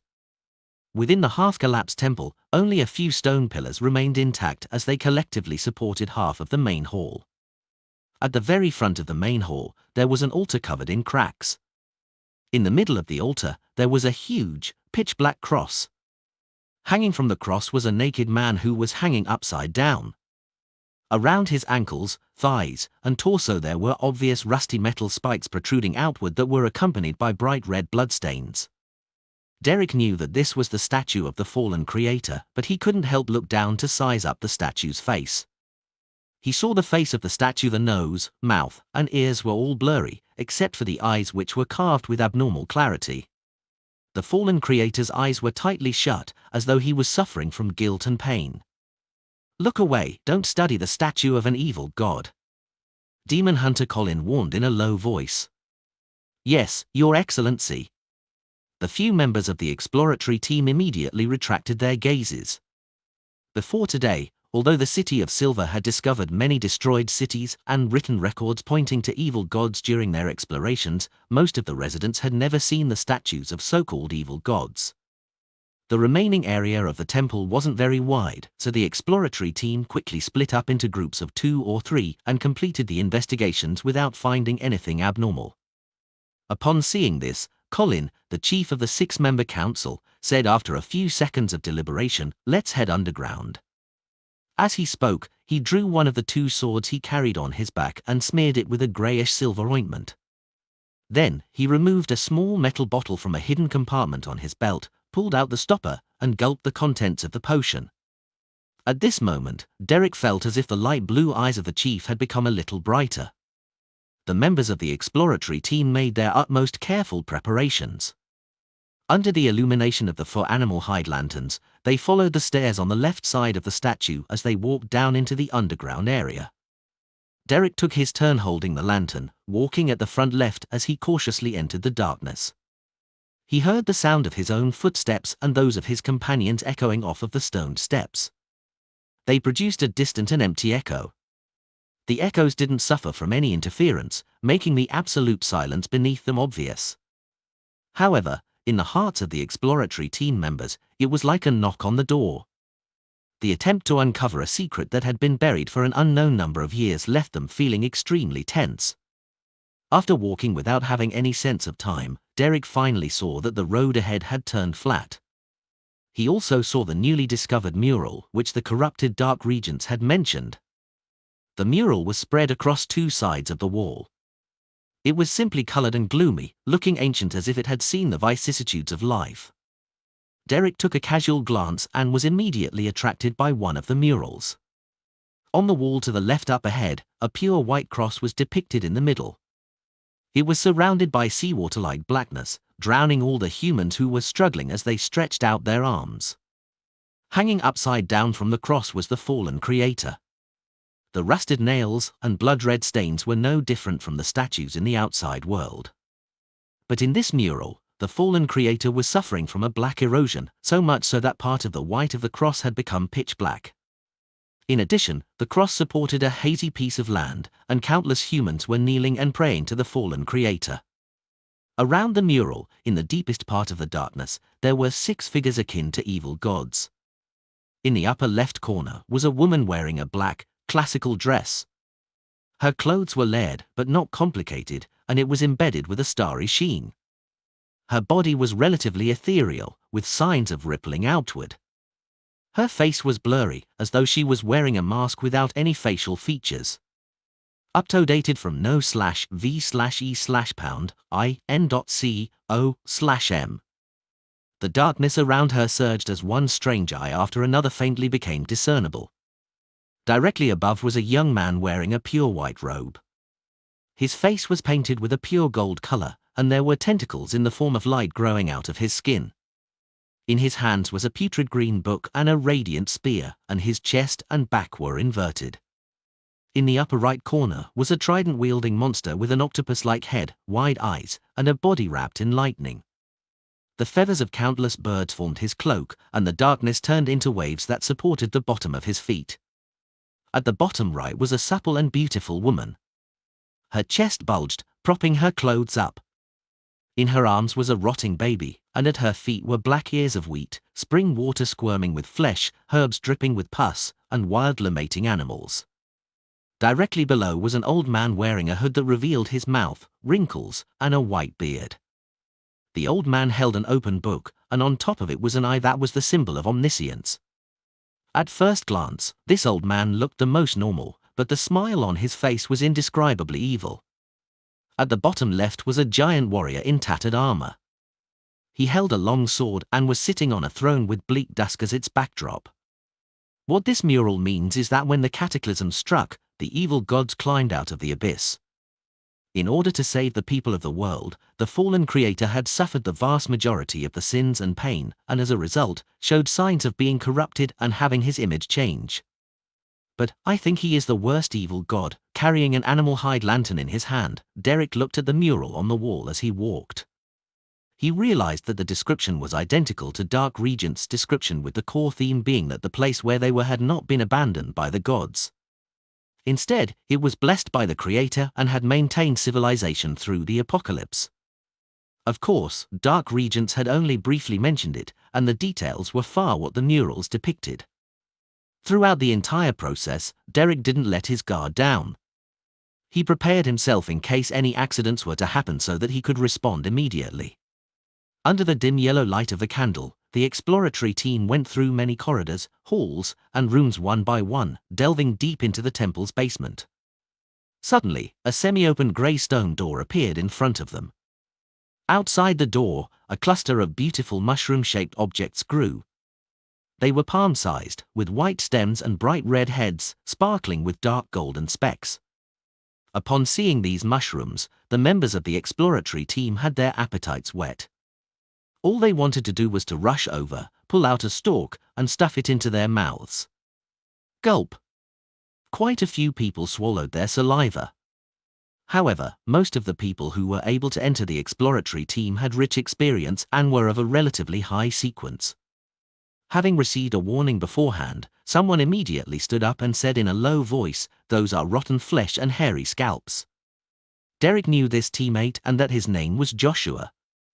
He had successfully traded for a mystical item from a particular exploratory expedition. Joshua stretched out his left, scarlet-gloved hand at the door. With a flash of light, a burning fireball quickly took shape and shot out, landing directly on those extremely tempting mushrooms. Boom! The ground trembled slightly, and an inferno spread out to cover the space of 2 meters. By the time the fire subsided, all of the mushrooms had already disappeared, leaving only bits and pieces of flesh and blood. It left all of the Beyonders, who nearly failed to resist the temptation, disgusted. Demon Hunter Colin didn't interfere with the actions of the team. He quietly watched from the side, nodding from time to time. Why would there be mushrooms made from flesh and hair? Where did the flesh and hair come from? Joshua withdrew his left palm and muttered to himself in confusion. Another member of the team made a bold guess. The original inhabitants of this city? It's possible. Perhaps their deaths were a result of turning into pure flesh and hair, Derek agreed inwardly. After a brief discussion, the exploratory team split into several groups and cleaned up the hall outside the grey stone door. After doing all this, they regrouped and slowly passed through the door, ready to engage in combat at any moment. Behind the door was a place that looked like an altar. The surrounding light could hardly dispel the darkness of the region, which seemed to hide something unknown. Above the altar, a similar pitch-black cross and an upside-down fallen creator was erected there. Carrying an animal hide lantern, Derek stood the closest as he instinctively swept a glance. His gaze suddenly froze because he discovered that the fallen creator statue here was different from the one outside. Its eyes were open. He had blood-red eyes and black pupils, staring straight at any intruders like it possessed life. Tat! Tat! Tat! Derek heard the chattering of teeth. He originally imagined that it came from a team member, but he soon realized that he was the one trembling. Although he didn't understand much about the evil god's dangers, his teeth were instinctively chattering at that instant. Tat! Tat! Tat! His teammates reacted similarly. At that moment, a speck of powder floated into the air. Demon Hunter Colin clenched his fist. Boom! As the sound of thunder reverberated through the air, Derek and the others suddenly snapped to their senses, escaping their nightmare state from earlier. Before they could investigate the area, the sound of weeping could be heard from behind the altar. Sob, sob, sob. Sob, sob, sob. In the chilling silence, Demon Hunter Colin calmly ordered, "Derek, Joshua, go around and take a look." As a chill went through his body, Derek held the animal hide lantern and the axe of Hurricane in his hand. Together with Joshua, he slowly walked around to the back of the altar. As the darkness was gradually dispersed by the light, they saw a black figure curled up behind the altar. After taking 2 steps forward, the shadow revealed its original form. It was a 7- or 8-year-old child, with soft yellow hair. He closed his eyes, as though he wasn't used to the light, as he shouted in excitement, "Save me, save me." Derek's pupils shrank, and when he thought of the cry for help he had heard in the pure darkness earlier, he subconsciously lifted his axe of Hurricane. At this moment, Demon Hunter Colin took a step forward and solemnly asked, "Who are you?" The child stopped pleading for help and said reminiscently, My name is Jack." After dinner, Klein put on his coat and hat in preparation to head out. He was going to find Miss Sharon, resolve the problem of the baronet digging up a tunnel, and ask for clues about mermaids. He wanted to complete these matters before Detective Sherlock Moriarty headed south for a vacation. Lord of the Mysteries chapter for 56. Translator, Atlas Studios. Editor, Atlas Studios. Outside the Bravehearts bar, a rental carriage briskly drove by. Inside the carriage, Klein, who was wearing a half-top hat, was sitting opposite Sharon, who was still wearing her black Gothic regal dress. Looking at the expressionless and pale face of his former bodyguard, Klein was at a loss on how to exchange pleasantries. He could only go straight to the point. "I'm done with my preparations." Although Sequence 6 Faceless had only given him 1 Beyonder ability, all the powers he had before had experienced a clear upgrade, resulting in a great improvement to his strength. This was the best form of preparation. However, a Faceless powers could be deemed a godly skill in certain situations. For example, when being pursued or trying to infiltrate. Klein couldn't help but let his imagination run wild. Sharon listened quietly and simply said, "Tonight?" She spoke with a slight rise in intonation towards the end to indicate an inquiry. "If it's fine with you, then I'm fine as well," Klein responded, prepared. "All right." Sharon nodded. After a few seconds of silence, Klein asked in deliberation, "Have you heard about anything to do with mermaids? Do you know where one can meet such a creature of legends?" Sharon's blue eyes stared unblinkingly at Klein, as though she had transformed into a real doll. After a while, she emotionlessly said, "There are no longer mermaids in places where humans can reach.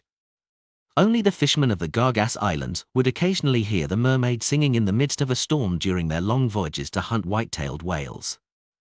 Located in the depths of the Sonia Sea, the Gargas Island was the farthest human colony in the sea, characterized by local products such as whale oil and whale meat. "I wonder if this rumor is true or fake." Klein nodded. "I understand." The bell chimes in the night rang out quietly, as though they came from a far-away place. There was an abandoned chapel in the middle of William Street. Withered vines crawled over its walls and grey stones were strewn everywhere. Inside the chapel, feces and debris intertwined amidst the rocks and dead grass.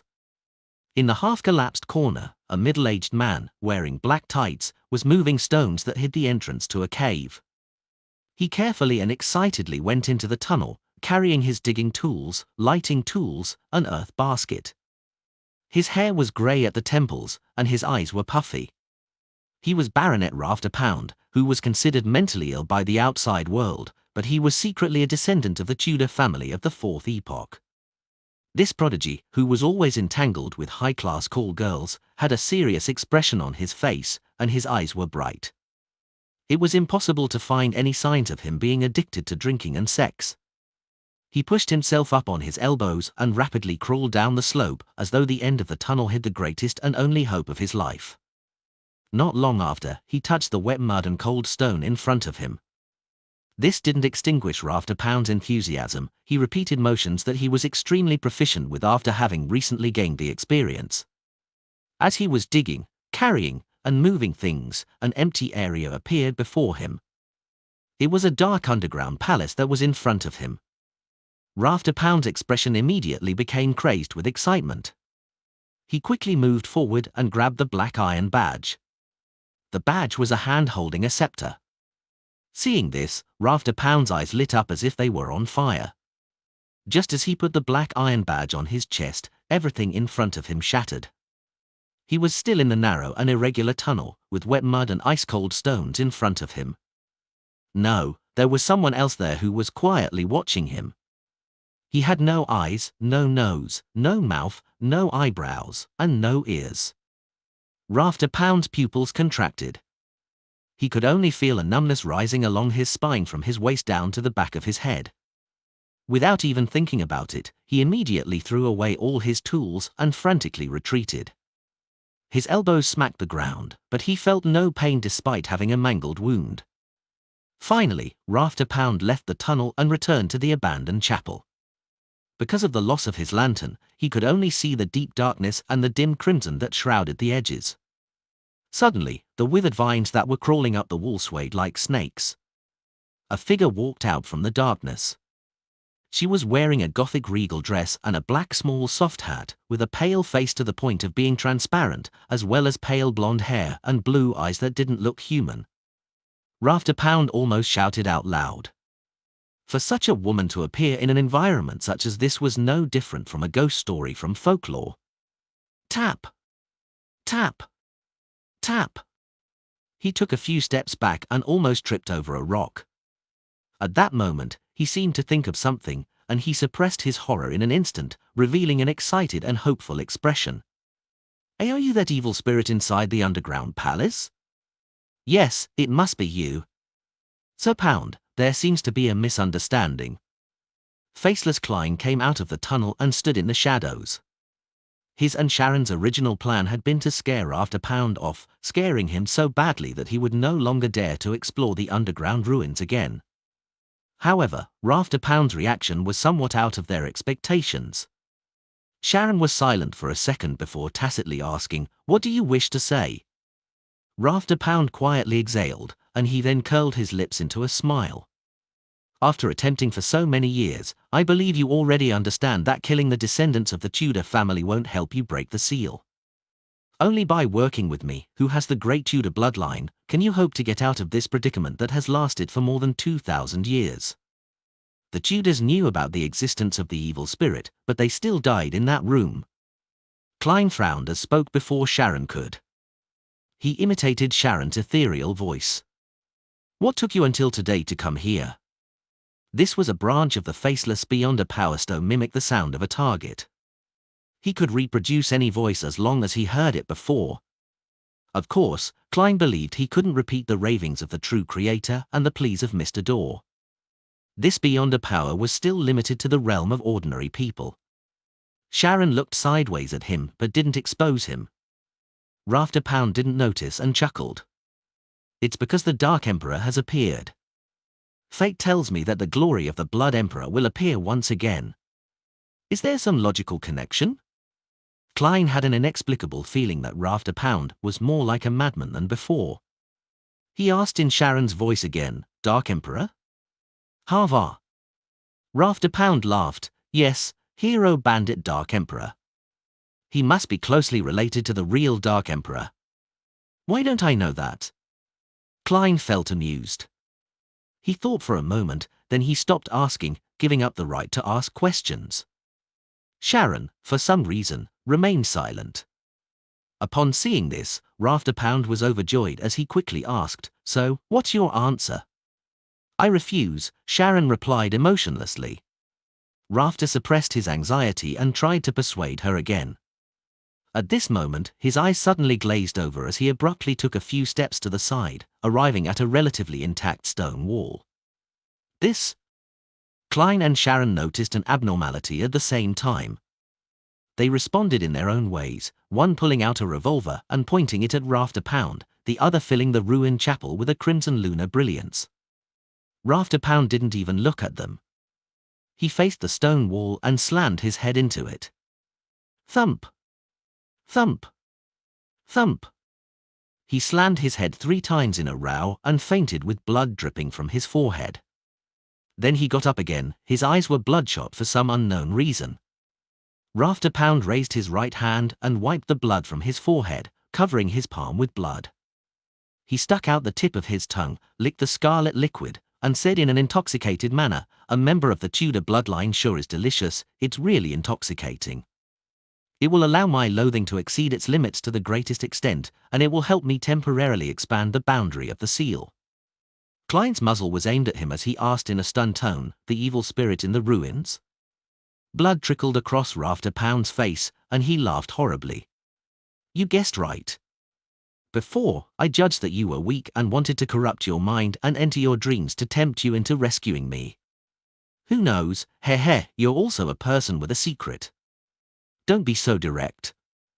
Klein subconsciously glanced at Sharon, but he found nothing out of the ordinary about her. "What do you want to do?" Klein asked directly. The evil spirit sighed.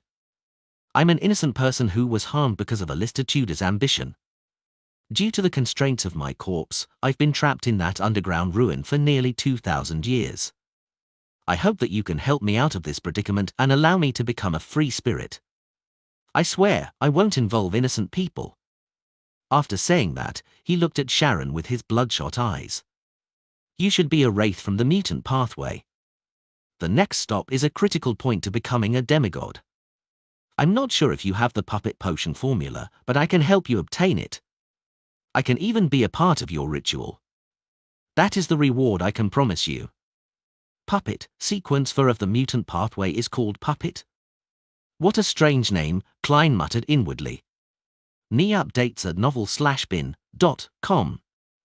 The evil spirit turned to look at him. "You will similarly be rewarded. It's an object that can be considered mystical and precious, and because of some sort of attraction, its holder came to the underground palace and died by the side of the Tudor descendants. This is what it looks like." As he spoke, the evil spirit spread open the palm of his hand, causing the crimson moonlight to form a scene. Inside the picture, there was a normal-looking tarot card. The image on it was completely different from the others.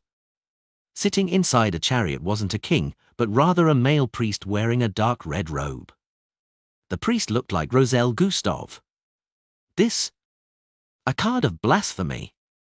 Klein's eyes instantly shifted. He saw that the starlight in the upper left corner had condensed into a line of text, Sequence 0, Red Priest. Lord of the Mysteries chapter for 57. Translator, Atlas Studios. Editor, Atlas Studios. Sequence 0, Red Priest. Which pathway sequence 0 is this? Knee updates at novel/bin.com. I've learned the true name of another sequence 0. Of course, the pretext is that the evil spirit isn't lying. It said that the holder of the Red Priest card would seek out the underground ruins of the Tudor family due to some form of attraction, but they ended up dying in that room. This should be the law of convergence of Beyonder characteristics within the same pathway, right? No, Emperor Roselle had apparently mentioned that after advancing to become a high-sequence Beyonder, possessing a corresponding card of blasphemy would allow them to subtly sense the Beyonder ingredients needed for subsequent sequences. In other words, the room where the evil spirit is sealed has a demigod-ranked characteristic of the Red Priest and path of the divine hidden within. Perhaps, the evil spirit was a demigod of this pathway when it was still alive, and it might even be a little stronger. The subtle sensation provided by the card of blasphemy is probably a result of the law of convergence. Klein suddenly thought of many things. He subconsciously turned his head to look at Sharon to see her reaction. By doing so, he could determine if she knew about the card of blasphemy and whether she understood the meaning of a sequence 0. However, there was no change in Sharon's nearly transparent face. It was as if the evil spirit had just shown an ordinary tarot card. However, this actually implies something. When any Beyonder first come to learn of a sequence 0, they will subconsciously think about what it represented. Perhaps only a Beyonder in the spectator pathway can read the subtle body language of Miss Sharon. Klein sighed to himself.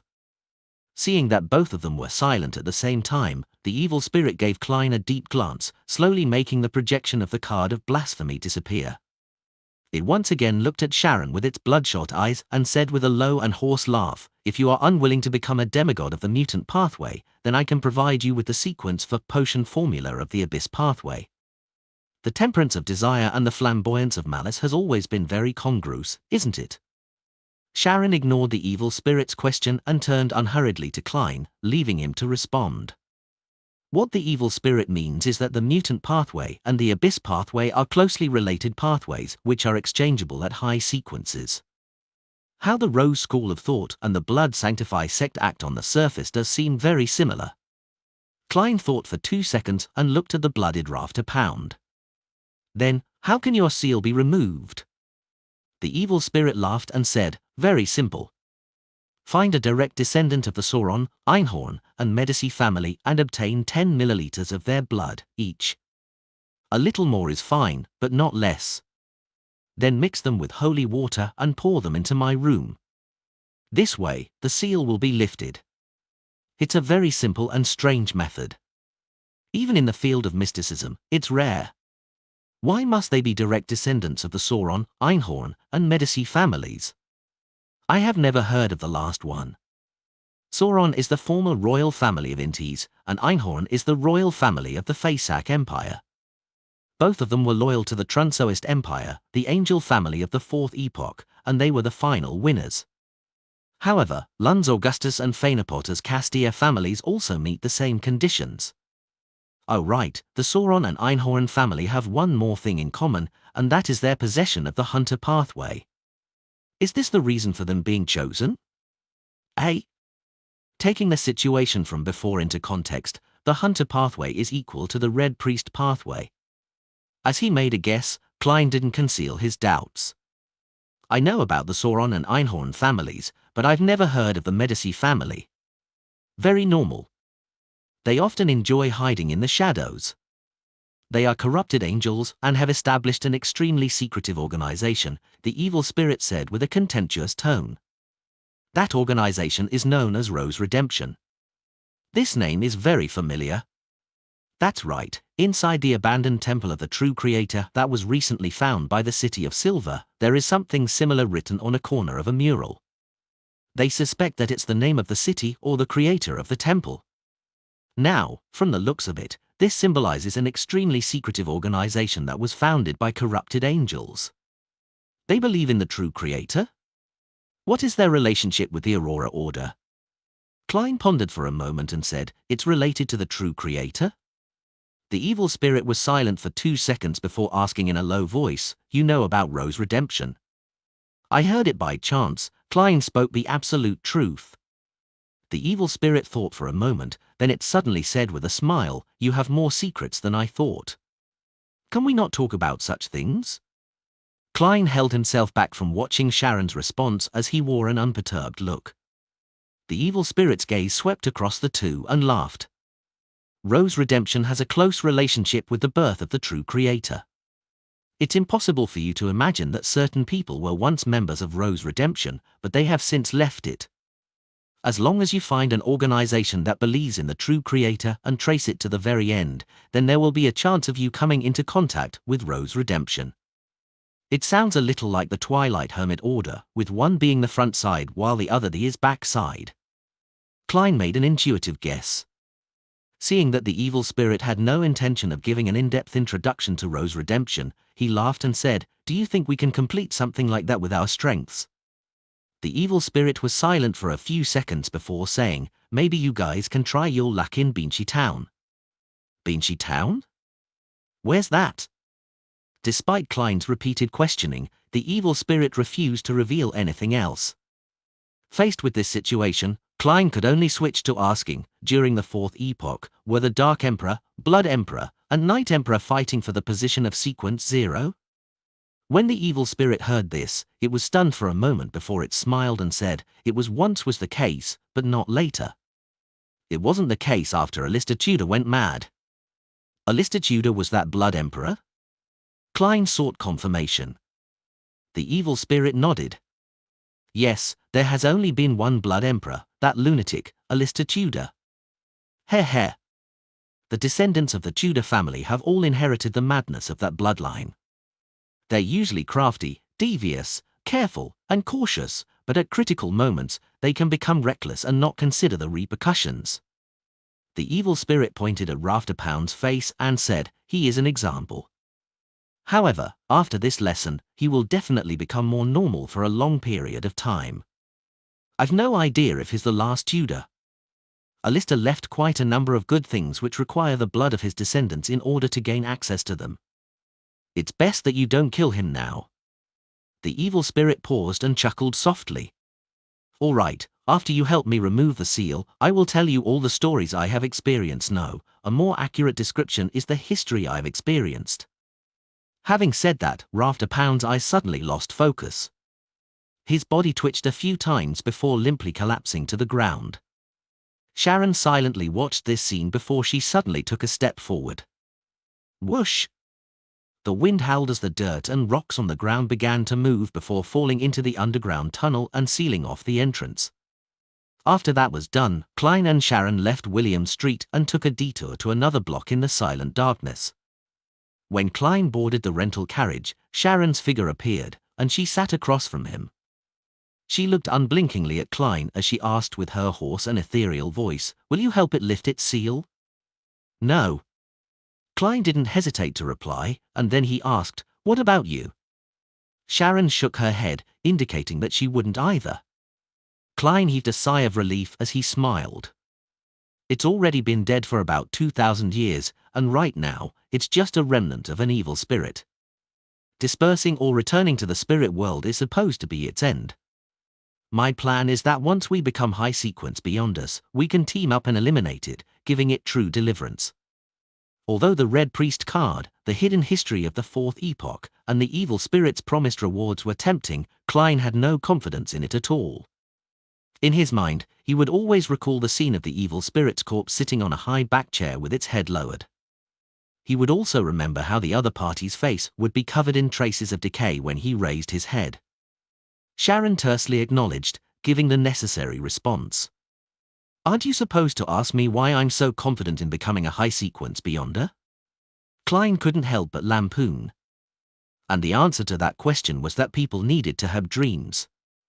Klein no longer bothered with the topic and switched to asking, "Is the Wraith's corresponding sequence for really puppet?" Sharon nodded. "Do you have the potion formula or beyonder ingredients?" Klein asked in thought. Sharon shook her head. Klein let out a soft chuckle. "I'll help you keep an eye out for it in my circle." Without changing her tone, Sharon said without changing her tone, "Thank you." Klein looked out of the window and muttered to himself, "I'm going to the south for a holiday."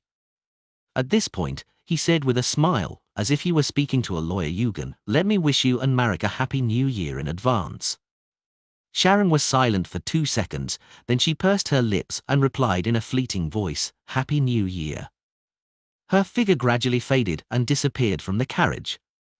Looking at the little boy behind the altar and hearing his slightly hoarse and tender voice, Derek felt as if he was facing the most terrifying monster. He almost performed a downward cleave with the axe of Hurricane in his hand. From what he knew, a person who could survive in the pure darkness for so long was definitely not human. Even if he was one before, it definitely wouldn't be one after that long. Demon Hunter Collins' eyes seemed to brighten a little.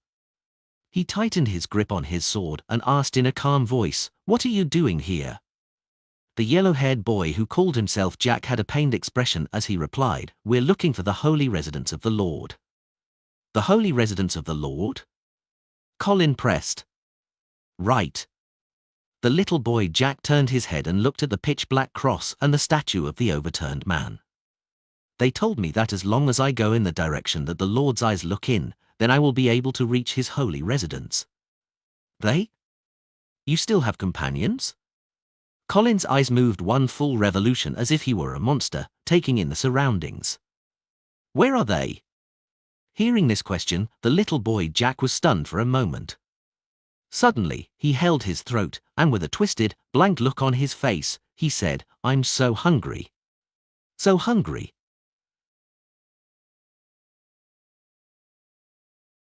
Lord of the Mysteries chapter for 58. Translator, Atlas Studios. Editor, Atlas Studios. So hungry. Amidst his trance-like words, Jack raised his head and looked at Joshua, who was wearing a pair of scarlet-red gloves. So hungry. His mouth opened in an instant, reaching straight to his ears, revealing his neat white teeth and thick saliva that was constantly gushing out of his mouth. At the same time, he threw himself forward towards Joshua. He was so fast that he left behind an afterimage on the ground. Although Joshua was on high alert, he wasn't able to react in time. Before he could even make out what was happening, the little boy, Jack, had already pounced in front of him. Thump! The yellow-haired figure seemed to slam into an invisible wall, stopping only a step away from Joshua. Jack suspended himself in midair as a reddish glow from the darkness emerged from his body and started to corrode the transparent barrier that was denying him entry. Behind Joshua and Derek, Demon Hunter Colin had already fallen to one knee at some point. He had stabbed his sword, smeared with a silver ointment, into the ground. Soon after, the area around the altar instantly brightened, as if it was the purest ray of the light of dawn. Colin suddenly drew his sword, and his figure strangely split apart, turning into a series of afterimages that spread out around the altar. Every single figure raised the sword in their hands at the same time and, combined with the light of dawn in the vicinity, released a bright glow. Sue! Sue! Sue! One sword after another was thrust forward as the light of dawn converged towards Jack from all directions, encircling him in the middle. Under the brilliance of the rising sun, the black and red figures quickly evaporated, disappearing under the storm-like barrage of attacks. In the underground hall where the altar was located, the brilliance became abnormally bright, so bright that Derek Berg couldn't help but close his eyes. With a sudden jolt, he suddenly woke up from his slumber and saw a bonfire quietly burning in front of him and his teammates, who were diligently guarding the camp. Demon Hunter Colin, who was sitting cross-legged beside a stone pillar, opened his eyes and said in a deep voice, "We will set off after 50 rounds of lightning." Upon hearing this, Derek looked up at the sky and found that the frequency of lightning hadn't significantly increased. Darkness remained the ruler of this land. When he thought of the city he was about to arrive at and the temple of the fallen creator, he couldn't help but feel slightly nervous. After spending some time calming himself down, Derek quickly ate his food and recovered his combat-ready state. I wonder what will happen in that temple. Holding the axe of Hurricane, he came to the middle of the group. Within the campsite, lanterns that were covered with a thin layer of animal hide were being lit one after another. 15. Minsk Street. Klein heated the water, adjusted the temperature, and took a comfortable bath. With the languidness after a bath, he took 4 steps counterclockwise and went above the grey fog. He intended to use divination to make a confirmation about the evil spirit's matter. In the silence of the ancient palace, Klein leaned back in his chair and began to seriously consider which divination method to choose and how to design the divination statement. It had to conform to the principles of mysticism, it shouldn't involve subdivision or elimination, and it had to contain sufficient information. After a short period of silence, Klein leaned forward and wrote down what he wanted to confirm: the evil spirit in the ruins harbors strong malice toward Sharon and me. He undid the spirit pendulum on his left wrist, gripped it with one hand, and began entering cogitation. After muttering to himself for a while, he opened his eyes and looked forward. This time, the topaz pendant was wildly rotating clockwise. This meant that the evil spirit's malice was stronger than Klein had imagined. At that time, there was nothing abnormal about the spiritual intuition we had. That evil spirit is also a powerhouse that's good at interfering with divination and prophecy. He definitely wouldn't have imagined that one of us has the temperance to resist desire, preventing her from being blinded by greed, while the other has experienced too many things to know what it means to ask a tiger for its skin. With a sigh, Klein returned to the real world and laid down on his bed. Unfortunately, the heat brought by the sun brooch is only a psychological feeling and can't warm the bed. Before he fell asleep, he closed his eyes and thought with regret. South of the bridge, Rose Street, Harvest Church. After Emlyn White wiped the last chair, he straightened up and eagerly said to Father Utravsky, "I finished doing today's chores." "Damn old man, don't you suddenly get ideas of getting me to copy the Holy Bible," Emlyn prayed inwardly. The object of his prayer had unwittingly changed from the moon to Earth Mother. Father Utravsky stood there, making the vampire look like a child. He smiled and said, Recently, you've been able to experience the joy and relaxation of working with dedication and gratitude. Go back and quietly feel the pulse of life and the pure joy that comes from it. I haven't. Emlyn denied on reflex. Without saying anything, Father Yutravsky looked at him with a kind smile, turned and took a seat, and then began his nightly prayer. Emlyn White's lips quivered as he wanted to refute, but in the end, he failed to say anything. He silently left the Harvest Church and habitually closed the door. When he returned to his current residence, he found that the house was empty. Both his parents had disappeared without a trace. It was only after witnessing this scene that he remembered that there was going to be a sanguine gathering in the Backland area tonight. Those fellows are really disgraceful. As noble sanguine, they should sleep in coffins or stay in their own rooms. Why are they mimicking humans and holding all kinds of gatherings? There's even dancing. Emlyn muttered contemptuously.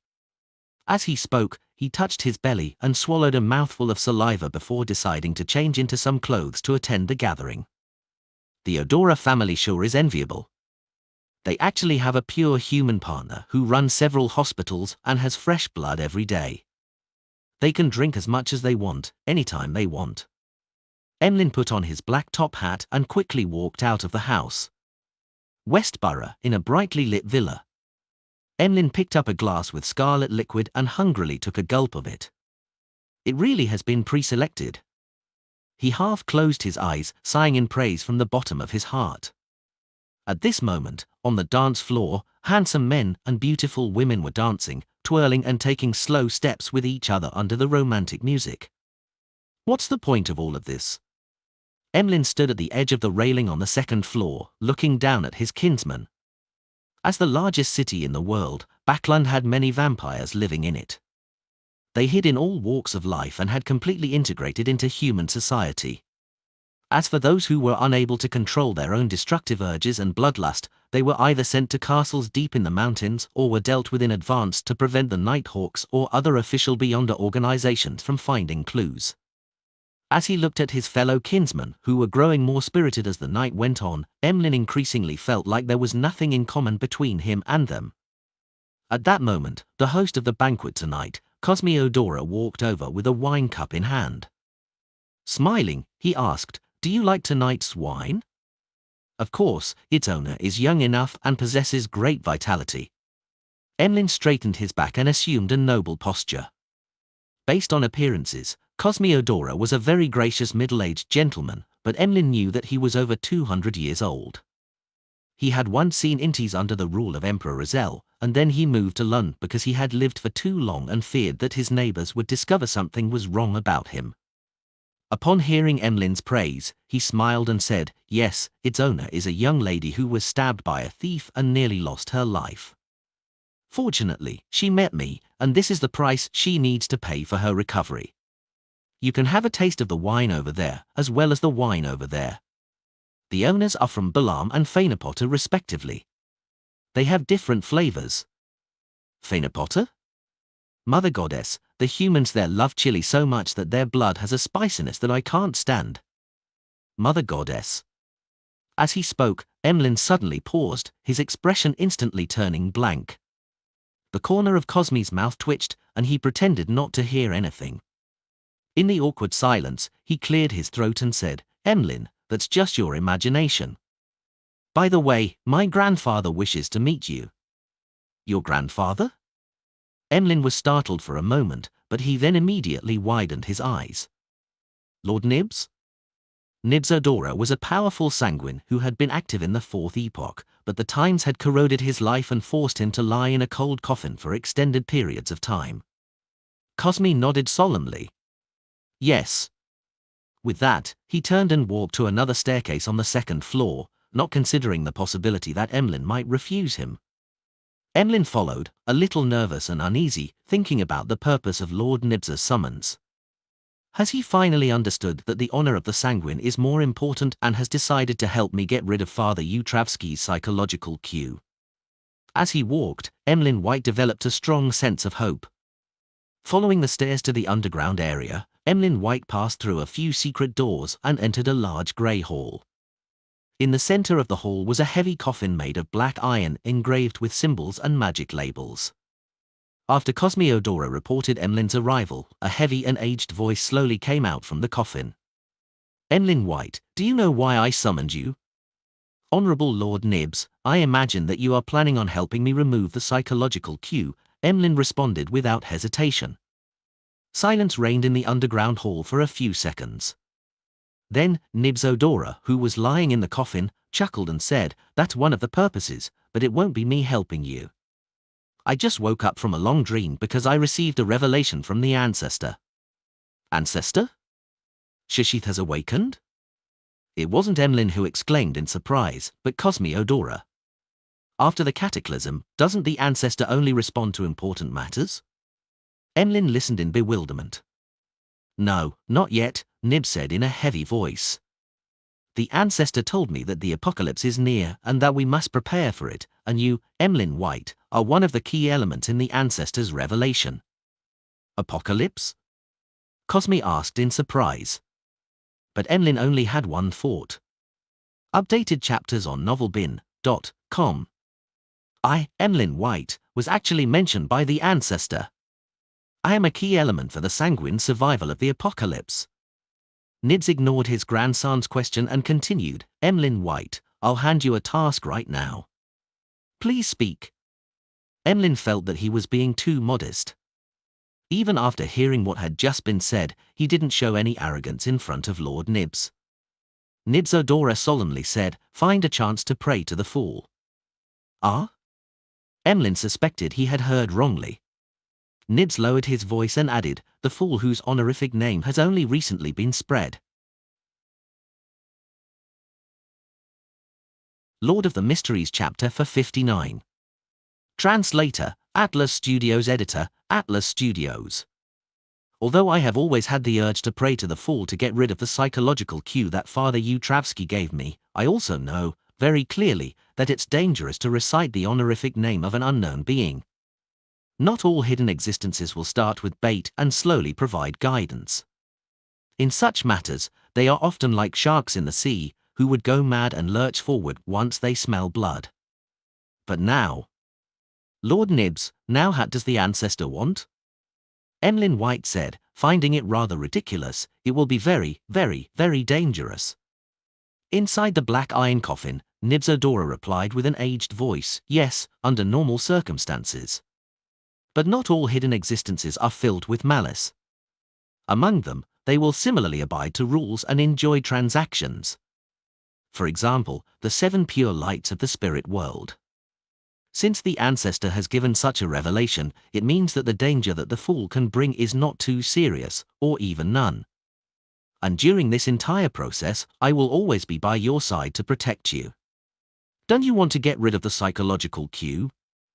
Have you already become a believer of Earth Mother and abandoned the moon?" "No, I haven't," Emlyn frantically denied. After a moment of silence, he gritted his teeth and said, "I wish to have a few days to think it over." "All right, no problem. I believe that you will make a choice that suits your noble identity as a member of the Sanguine." Inside the coffin, Nibs's voice turned soft as he smiled and comforted him. After sending Emlyn White back to the second floor, Cosmiodora once again returned to the dark and gloomy underground hall, and he asked with confusion and doubt, "Grandfather, how could the revelation given by the ancestor involve Emlyn White? He's just a weak member of the Sanguine who only recently reached adulthood." Nibs's voice came through the thick black metal coffin lid and reverberated in the air. "No, the revelation provided by the ancestor never included Emlyn White.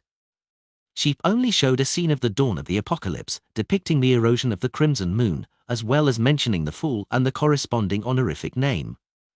During this process, no Sanguine appeared. The mention of the key element was just my way of convincing Emlyn White.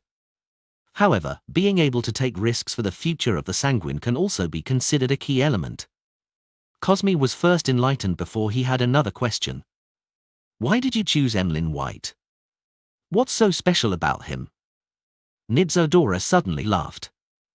"Hasn't he been clamoring about praying to the fool all this time? Didn't he think that we weren't putting too much weight on his problem, that we aren't willing to antagonize Bishop Utravsky, so he was trying to find other help? I'm just fulfilling his wish. For a long time, Cosme was speechless. Emlyn White stood at the railing of the second floor, looked down at his tireless kinsman, and nervously took a sip of his wine. Get the latest novels on no/v/elbin.c/om. Up to this day, I haven't heard of any terrible outcome for people who prayed to the Fool. Perhaps it's just as Lord Nib said, the Fool is just like the 7 pure lights in the spirit world, a hidden existence that maintains order and is warm-hearted. Wait a minute, what are the 7 pure lights in the spirit world? Why haven't I ever heard of them before? They seem to be on the side of good. I wonder if this will be any help to me. In short, the Fool isn't necessarily dangerous, and there is Lord Nibs protecting me. Maybe I can take advantage of this opportunity to get rid of the psychological cue. Emlyn consoled himself with fear and anticipation. Monday morning. Sherwood Borough, 15, Minsk Street. Klein squatted in front of the toilet, holding a brush and carefully cleaning the dirt inside it. According to his schedule, after completing his visit on Saturday and Sunday, he decided to take a day off and wait until tomorrow to report back to Prince Edisak about the final results and hand over the assignment. But during what should have been his relaxation time, he found the house a little too messy and dirty. It was only when he saw this that he remembered that the cleaning of the house had been done twice a week through the temporary employment of the landlady's maid next door. As the Samas had gone on holiday to Seville City in Desi Bay, one of the maids had gone along with them, while another had returned to the countryside after receiving a year-end bonus. 15, Mince Street, where he lived, hadn't been cleaned by anyone for quite some time. Klein had planned to put up with it for 2 days since he was leaving Backland, but in his free time, he didn't dare to take the time to head to the Quelaag Club to have fun. He was afraid of infuriating Prince Edisak, so he could only stay home. Hence, seeing the things that irked him, he changed into his old clothes and began spring cleaning before the new year.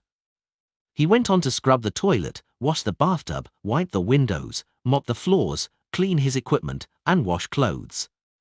Klein busied himself from 8 to 11 before barely completing his desired cleanup. Of course, he only did it perfunctorily without that much attention to detail. Sometimes, renting too big a house isn't a good thing. Klein washed his hands and wiped his face with a towel. Walking out of the bathroom and looking at the clean and tidy living room and dining room, and watching the sunlight pierce through the clouds and shine through the transparent glass window, showering golden spots in his house, he had a strange sense of accomplishment. He felt a lot happier. Time to reward myself for lunch. I'll find a good restaurant. Klein returned to the second floor and changed his clothes. As he leafed through the papers, waiting for lunchtime, the doorbell rang. It's almost the new year, and there are still people coming to entrust me with missions? As he rose and walked to the door, Klein made up his mind to decline. Although he only had £34 left in cash in order to get out of the royal strife, he had to go on vacation to the south as soon as possible. He could no longer accept assignments. To his surprise, the visitor wasn't a stranger, but the old butler of Prince Edisak. The old butler was wearing a well-cut tuxedo. He saluted without losing his dignity and said, "Detective Moriarty, His Highness, the Prince, is waiting for you in the carriage at the end of the street. He wishes to know the progress of your investigations." So impatient? All right, that saves me the trouble of going all the way to Red Rose Manor tomorrow. Klein quickly reorganized what he had thought of last night and calmly replied, "All right." He was about to remove his hat from the coat rack when he felt a sudden ache in his stomach, a pain that required him to visit the toilet. After enduring for a while, he realized that he couldn't hold it in any longer and apologetically said to the old butler, "I'm very sorry. I'll need to use the bathroom first. My stomach isn't feeling well." The old butler didn't show any abnormal expression. "That's your freedom." As he discharged one wave after another of bliss, clearing away the remnants in his stomach, Klein washed his hands and returned to the hall. At that moment, he noticed that the old butler was no longer around. The one waiting outside was the maid with curly brown hair. His Highness requested me to apologize to you. He still has matters to attend to and cannot wait for too long. Please go to Red Rose Manor tomorrow or the afternoon of the day after tomorrow. The maid bowed meticulously. It hasn't even been 10 minutes, and I'd already done it as fast as I could. Usually, I can continue on for quite a while if I have newspapers. Klein smiled. No problem. After receiving a response, the maid who had completed her mission immediately felt a weight off her chest. She giggled and said, "Detective Moriarty, you missed that lady again." Who? Klein was at a loss. The maid lowered her voice and said, "This time, the young lady came with His Highness. She was the one who suggested taking a detour to meet you. In the end, I missed her because of my stomachache. Something isn't right." Klein frowned slightly. In a room padded with a thick and soft carpet, a quill that was being held came to a pause and stopped writing. In the open notebook beneath it, there were lines of text and marks of scribbled out text. Scribbles. Target attempted to escape control, but unfortunately, Detective Sherlock Moriarty leaves before she heads downstairs. The target influenced the surrounding maids, but Prince Edisac's butler, Funkel, chanced upon the problem and dealt with it. Scribbles. The target went off track once again. She participated in Talim's funeral on behalf of Prince Edisac. However, having quickly recovered to her normal state, she realized that she was unable to identify Sherlock Moriarty, and she could only let a chance slip. Sherlock Moriarty went to Red Rose Manor to investigate, but the timing wasn't right, and the target happened to be riding horses on the golf course. Scribbles. The target, once again, triumphed over the arrangement, encouraging Prince Edisac to visit Detective Sherlock Moriarty. Unfortunately, Sherlock Moriarty happened to have a stomachache, ended up staying in the bathroom for 7 minutes and 45 seconds, and the prince couldn't afford to wait. His facial features were like a sculpture, but the middle-aged man who was blinded in one eye put down his quill and looked at a woman.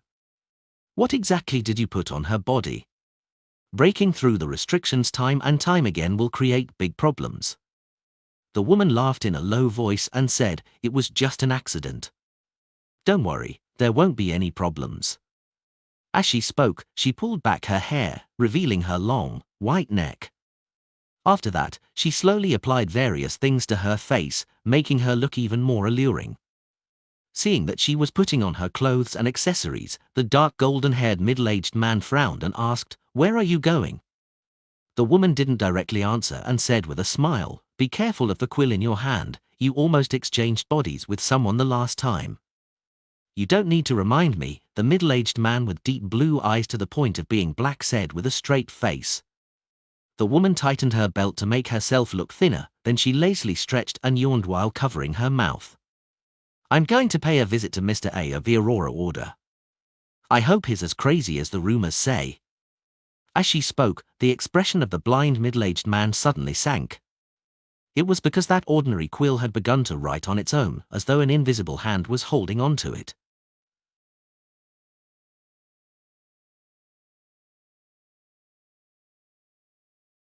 Lord of the Mysteries chapter for 60. Translator, Atlas Studios. Editor, Atlas Studios. Above the grey fog, the ancient temple-like building stood quietly. After noticing some abnormalities in the series of coincidences, Klein entered the mysterious space after lunch in an attempt to confirm a guess in his mind. He picked up a fountain pen he conjured, paused for 2 seconds, and then wrote, "I am involved in a series of coincidences created by sealed artifact 0-08. Putting down the dark red pen, Klein held the silver chain in his left hand and began his divination. Finally, he opened his eyes and looked at the spirit pendulum just inches away from him. The topaz pendant stood still without any rotations. This meant that the divination had failed. Divination cannot be completed possibly due to not fulfilling sufficient conditions, or it could be because 0-08 is resisting it. In both cases, a similar result would occur. Klein changed his statement and tried to direct it at different targets, but all of them failed. He tapped the edge of the long model table with his finger, hesitating on whether he should go to Red Rose Manor the day after tomorrow. If there's no 0-08 or a similar power to arrange these matters, then my sudden escape will definitely raise Prince Edasak's suspicion. No, my escape might not be successful. Prince Edasak's men live next door. Of course, since I'm already a faceless, it's easy for me to find a chance to escape when I'm out, but is there a need to go this far? Tomorrow afternoon, I'll be able to leave Backland without attracting too much attention by honestly seeking an audience with Prince Edasak and normally handing over the mission. His Highness will likely not force me, an unaffiliated Beyonder, to accomplish too difficult a task. If there really is a sealed artifact or demigod like 0-08 influencing the recent events, then from my past experience, I should just be a side character who mistakenly entered the stage and haven't received enough attention. In this case, escaping is tantamount to telling the other party that I have detected your presence. I'm highly problematic. In this way, relying on my faceless powers wouldn't necessarily allow me to escape the attention that has locked onto me. The best method would be to calmly go to the Red Rose Manor and go through the normal procedures to exit the stage. After graciously bowing from the curtain call, I'll fade away from the attention of the unknown party. After combining the two elements, Klein finally decided to pretend that he hadn't discovered anything and to leave Backland according to plan. The bonfire in the campsite was burning with flames, and there was someone standing guard inside the campsite the entire time. Derek Berg leaned against a stone pillar and slept to recover his strength. At this moment, he was dreaming of the endless greyish-white fog, an ancient chair situated at the highest point in the center, as well as the indifferent figure sitting on that chair, overlooking everything. Mr. Fool. Derek said the name in a chanting manner in his mind. Following that, he heard the Fool's voice, "Prepare for the gathering." "Yes, Mr. Fool." Derek answered silently and began counting his heartbeats. His eyes never opened, as if everything that had just happened was just a prelude to a dream. There's still quite a bit of time before we set off. There's enough time to attend the tarot gathering, he thought with relief. He originally imagined that he, who had joined the exploratory team, would miss this gathering. After 1,000 heartbeats, Derek waited a little longer before he felt himself entering that quiet and serene divine hall. The moment he opened his eyes, scenes flashed through his mind. It was as if an external force had instantly injected all his lost memories into his head once again. The scenes were crumbling city walls, buildings crisscrossed with white and blue, the temple of the fallen creator with a similar architectural style as the city of silver, murals detailing the approaching apocalypse and the fallen creator's protection of the remaining humans from the 6 great evil gods, the beautiful and dangerous mushrooms, and Jack, the eerie pale yellow-haired boy of unknown origins. These kinds of scenes had repeated over and over again for a total of 5 times, but each time there was a slight difference in the details. The first time, outside the fallen creator's temple, all of the animal hide lanterns had been extinguished, nearly causing a tragedy. The second time, someone lost control of themselves and almost swallowed a mushroom. Fortunately, Chief Colin stopped them in time. The third time, the little boy, Jack, told a story, which was that he and his father had been searching for the creator's holy residence in the endless ocean, and they ended up encountering a huge storm. The fourth time, Joshua was severely injured by Jack, who had mutated without any warning. The fifth time, the temple completely collapsed, blocking the exit of the underground area. And all of these occurrences ended with Demon Hunter Colin killing the little boy, Jack, and then started off with their rest in the camp, preparing to enter the ruined city. The beginning and end were connected as it repeated in a cycle. We've explored the temple 5 times. We have been living through this experience all this time, and there is no way to truly end it. The more Derek understood his sudden new memories, the more frightened and terrified he became. Audrey, who was sitting on the other side of the long bronze table, originally wanted to greet Mr. Fool and the others with a cheerful and light voice as usual. However, when she glanced over, she immediately noticed that Little Sun's mood wasn't right. She immediately asked, "Mr. Sun, did something happen? Has the exploration of the true, our fallen creator's temple not gone smoothly?" Derek seemed to have grabbed onto hope as he hurriedly described the rough situation once. When he was done, he said, after that little boy was dealt with by His Excellency, we all closed our eyes and woke up in the campsite outside the city in preparation to begin a brand new exploration. We no longer had any memories from before. This process has been repeated 5 times, with only the details being slightly different. If it wasn't for Mr. Fool's alerting me to this, then I wouldn't have even known that I'd been living a recurring life all this time. He took it for granted that the extra memories from his arrival above the grey fog were the result of Mr. Fool's reminder. He stood up and gave a solemn salute to the blurry figure seated at the head of the long bronze table. I only understood the situation after listening to your description. Klein was still in a daze. He maintained his original posture and lightly nodded his head in response. In a situation where the reasons are unknown, a superior wouldn't so easily express his opinion, so I can't rashly open my mouth. Klein secretly reviewed what he had learned from his past life as a keyboard warrior. Seeing that Mr. Fool seemed to be an imperturbable ancient wall, Derek felt a lot more at ease and felt that the matter could finally be resolved. He turned to look at the hanged man, the world, justice, and the magician, and he sincerely asked, "Do you know the root of the problem? How can this be resolved?" The zealous Audrey instinctively wanted to answer, but she found herself without a clue or even a guess. Force was in a similar state as she was. Filled with rich knowledge from Earth and having read many novels of being stuck in the same day, Klein originally wanted to control the world, to give out ideas, to give everyone some inspiration to consider regarding the matter, but after thinking about it carefully, he chose to stay low-key and prepared to observe first. After listening to the son's description, Alger remained silent for a long time. At this moment, he said in a measured tone, "I can only think of 2 possibilities. First, you have encountered a nightmare or hallucinatory power at a level that exceeds a demigod. After regaining your memories with Mr. Fool's help, you should be able to immediately detect something amiss once you return to the real world. That way, the problem will easily be resolved. Second, you were forced to, or you proactively entered a strange space or state at a particular node where time is controlled to flow in a certain manner, but the time is fixed within a certain range, which is cyclical, and the continuation is balanced, that is to say, it is relatively static. In this situation, there aren't many ways to end the cycle. Either there is an external force that can forcefully break the balance, or you find the key point that connects the distortion of time. An external force that can forcefully break the balance? Upon hearing this, Audrey, Force, and Derek all subconsciously glanced at the calm and leisurely Mr. Fool sitting at the end of the long bronze table. No, I can't always seek Mr. Fool's help. By not saying anything directly, he probably wishes to test my ability at dealing with such matters.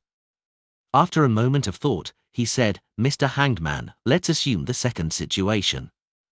In your opinion, what do you think is the key point that connects the distortion of time?" Without waiting for the hanged man to respond, Audrey guessed with interest, "That little boy Jack? You can't kill him when you're facing him?" Alger nodded. "That's a possibility." He hesitated for a moment before saying, "The son's description of Jack and his father reminds me of a particular incident." He turned to look at Miss Justice. "Didn't I once mention that I was pursuing a listener of the Aurora Order at sea? The goal for his voyage was to seek the true creator's holy residence." Audrey carefully recalled and said without any strong confirmation, "That seems to be the case." Alger immediately said with a deep voice, "That listener also brought his son, and the son's age is very close to the son's description of Jack. Are you saying that Jack went from your world to the vicinity of the City of Silver?" Derek asked, stunned. After a short period of settling down, he inwardly felt an indescribable sense of happiness. This means that the City of Silver hasn't been completely sealed off yet. There's still a chance to connect with the normal world where the Hanged Man and Justice are from. I can only say that it is possible. The Hanged Man couldn't give an affirmative answer. He thought for a moment and suggested, "You can find a chance to bring up the Sonya Sea, the Lund Kingdom, and the port city in front of Jack. Perhaps there will be a different reaction, but of course, try to avoid doing so in front of the chief of your City of Silver as much as possible. Also, the key point doesn't necessarily lie with Jack.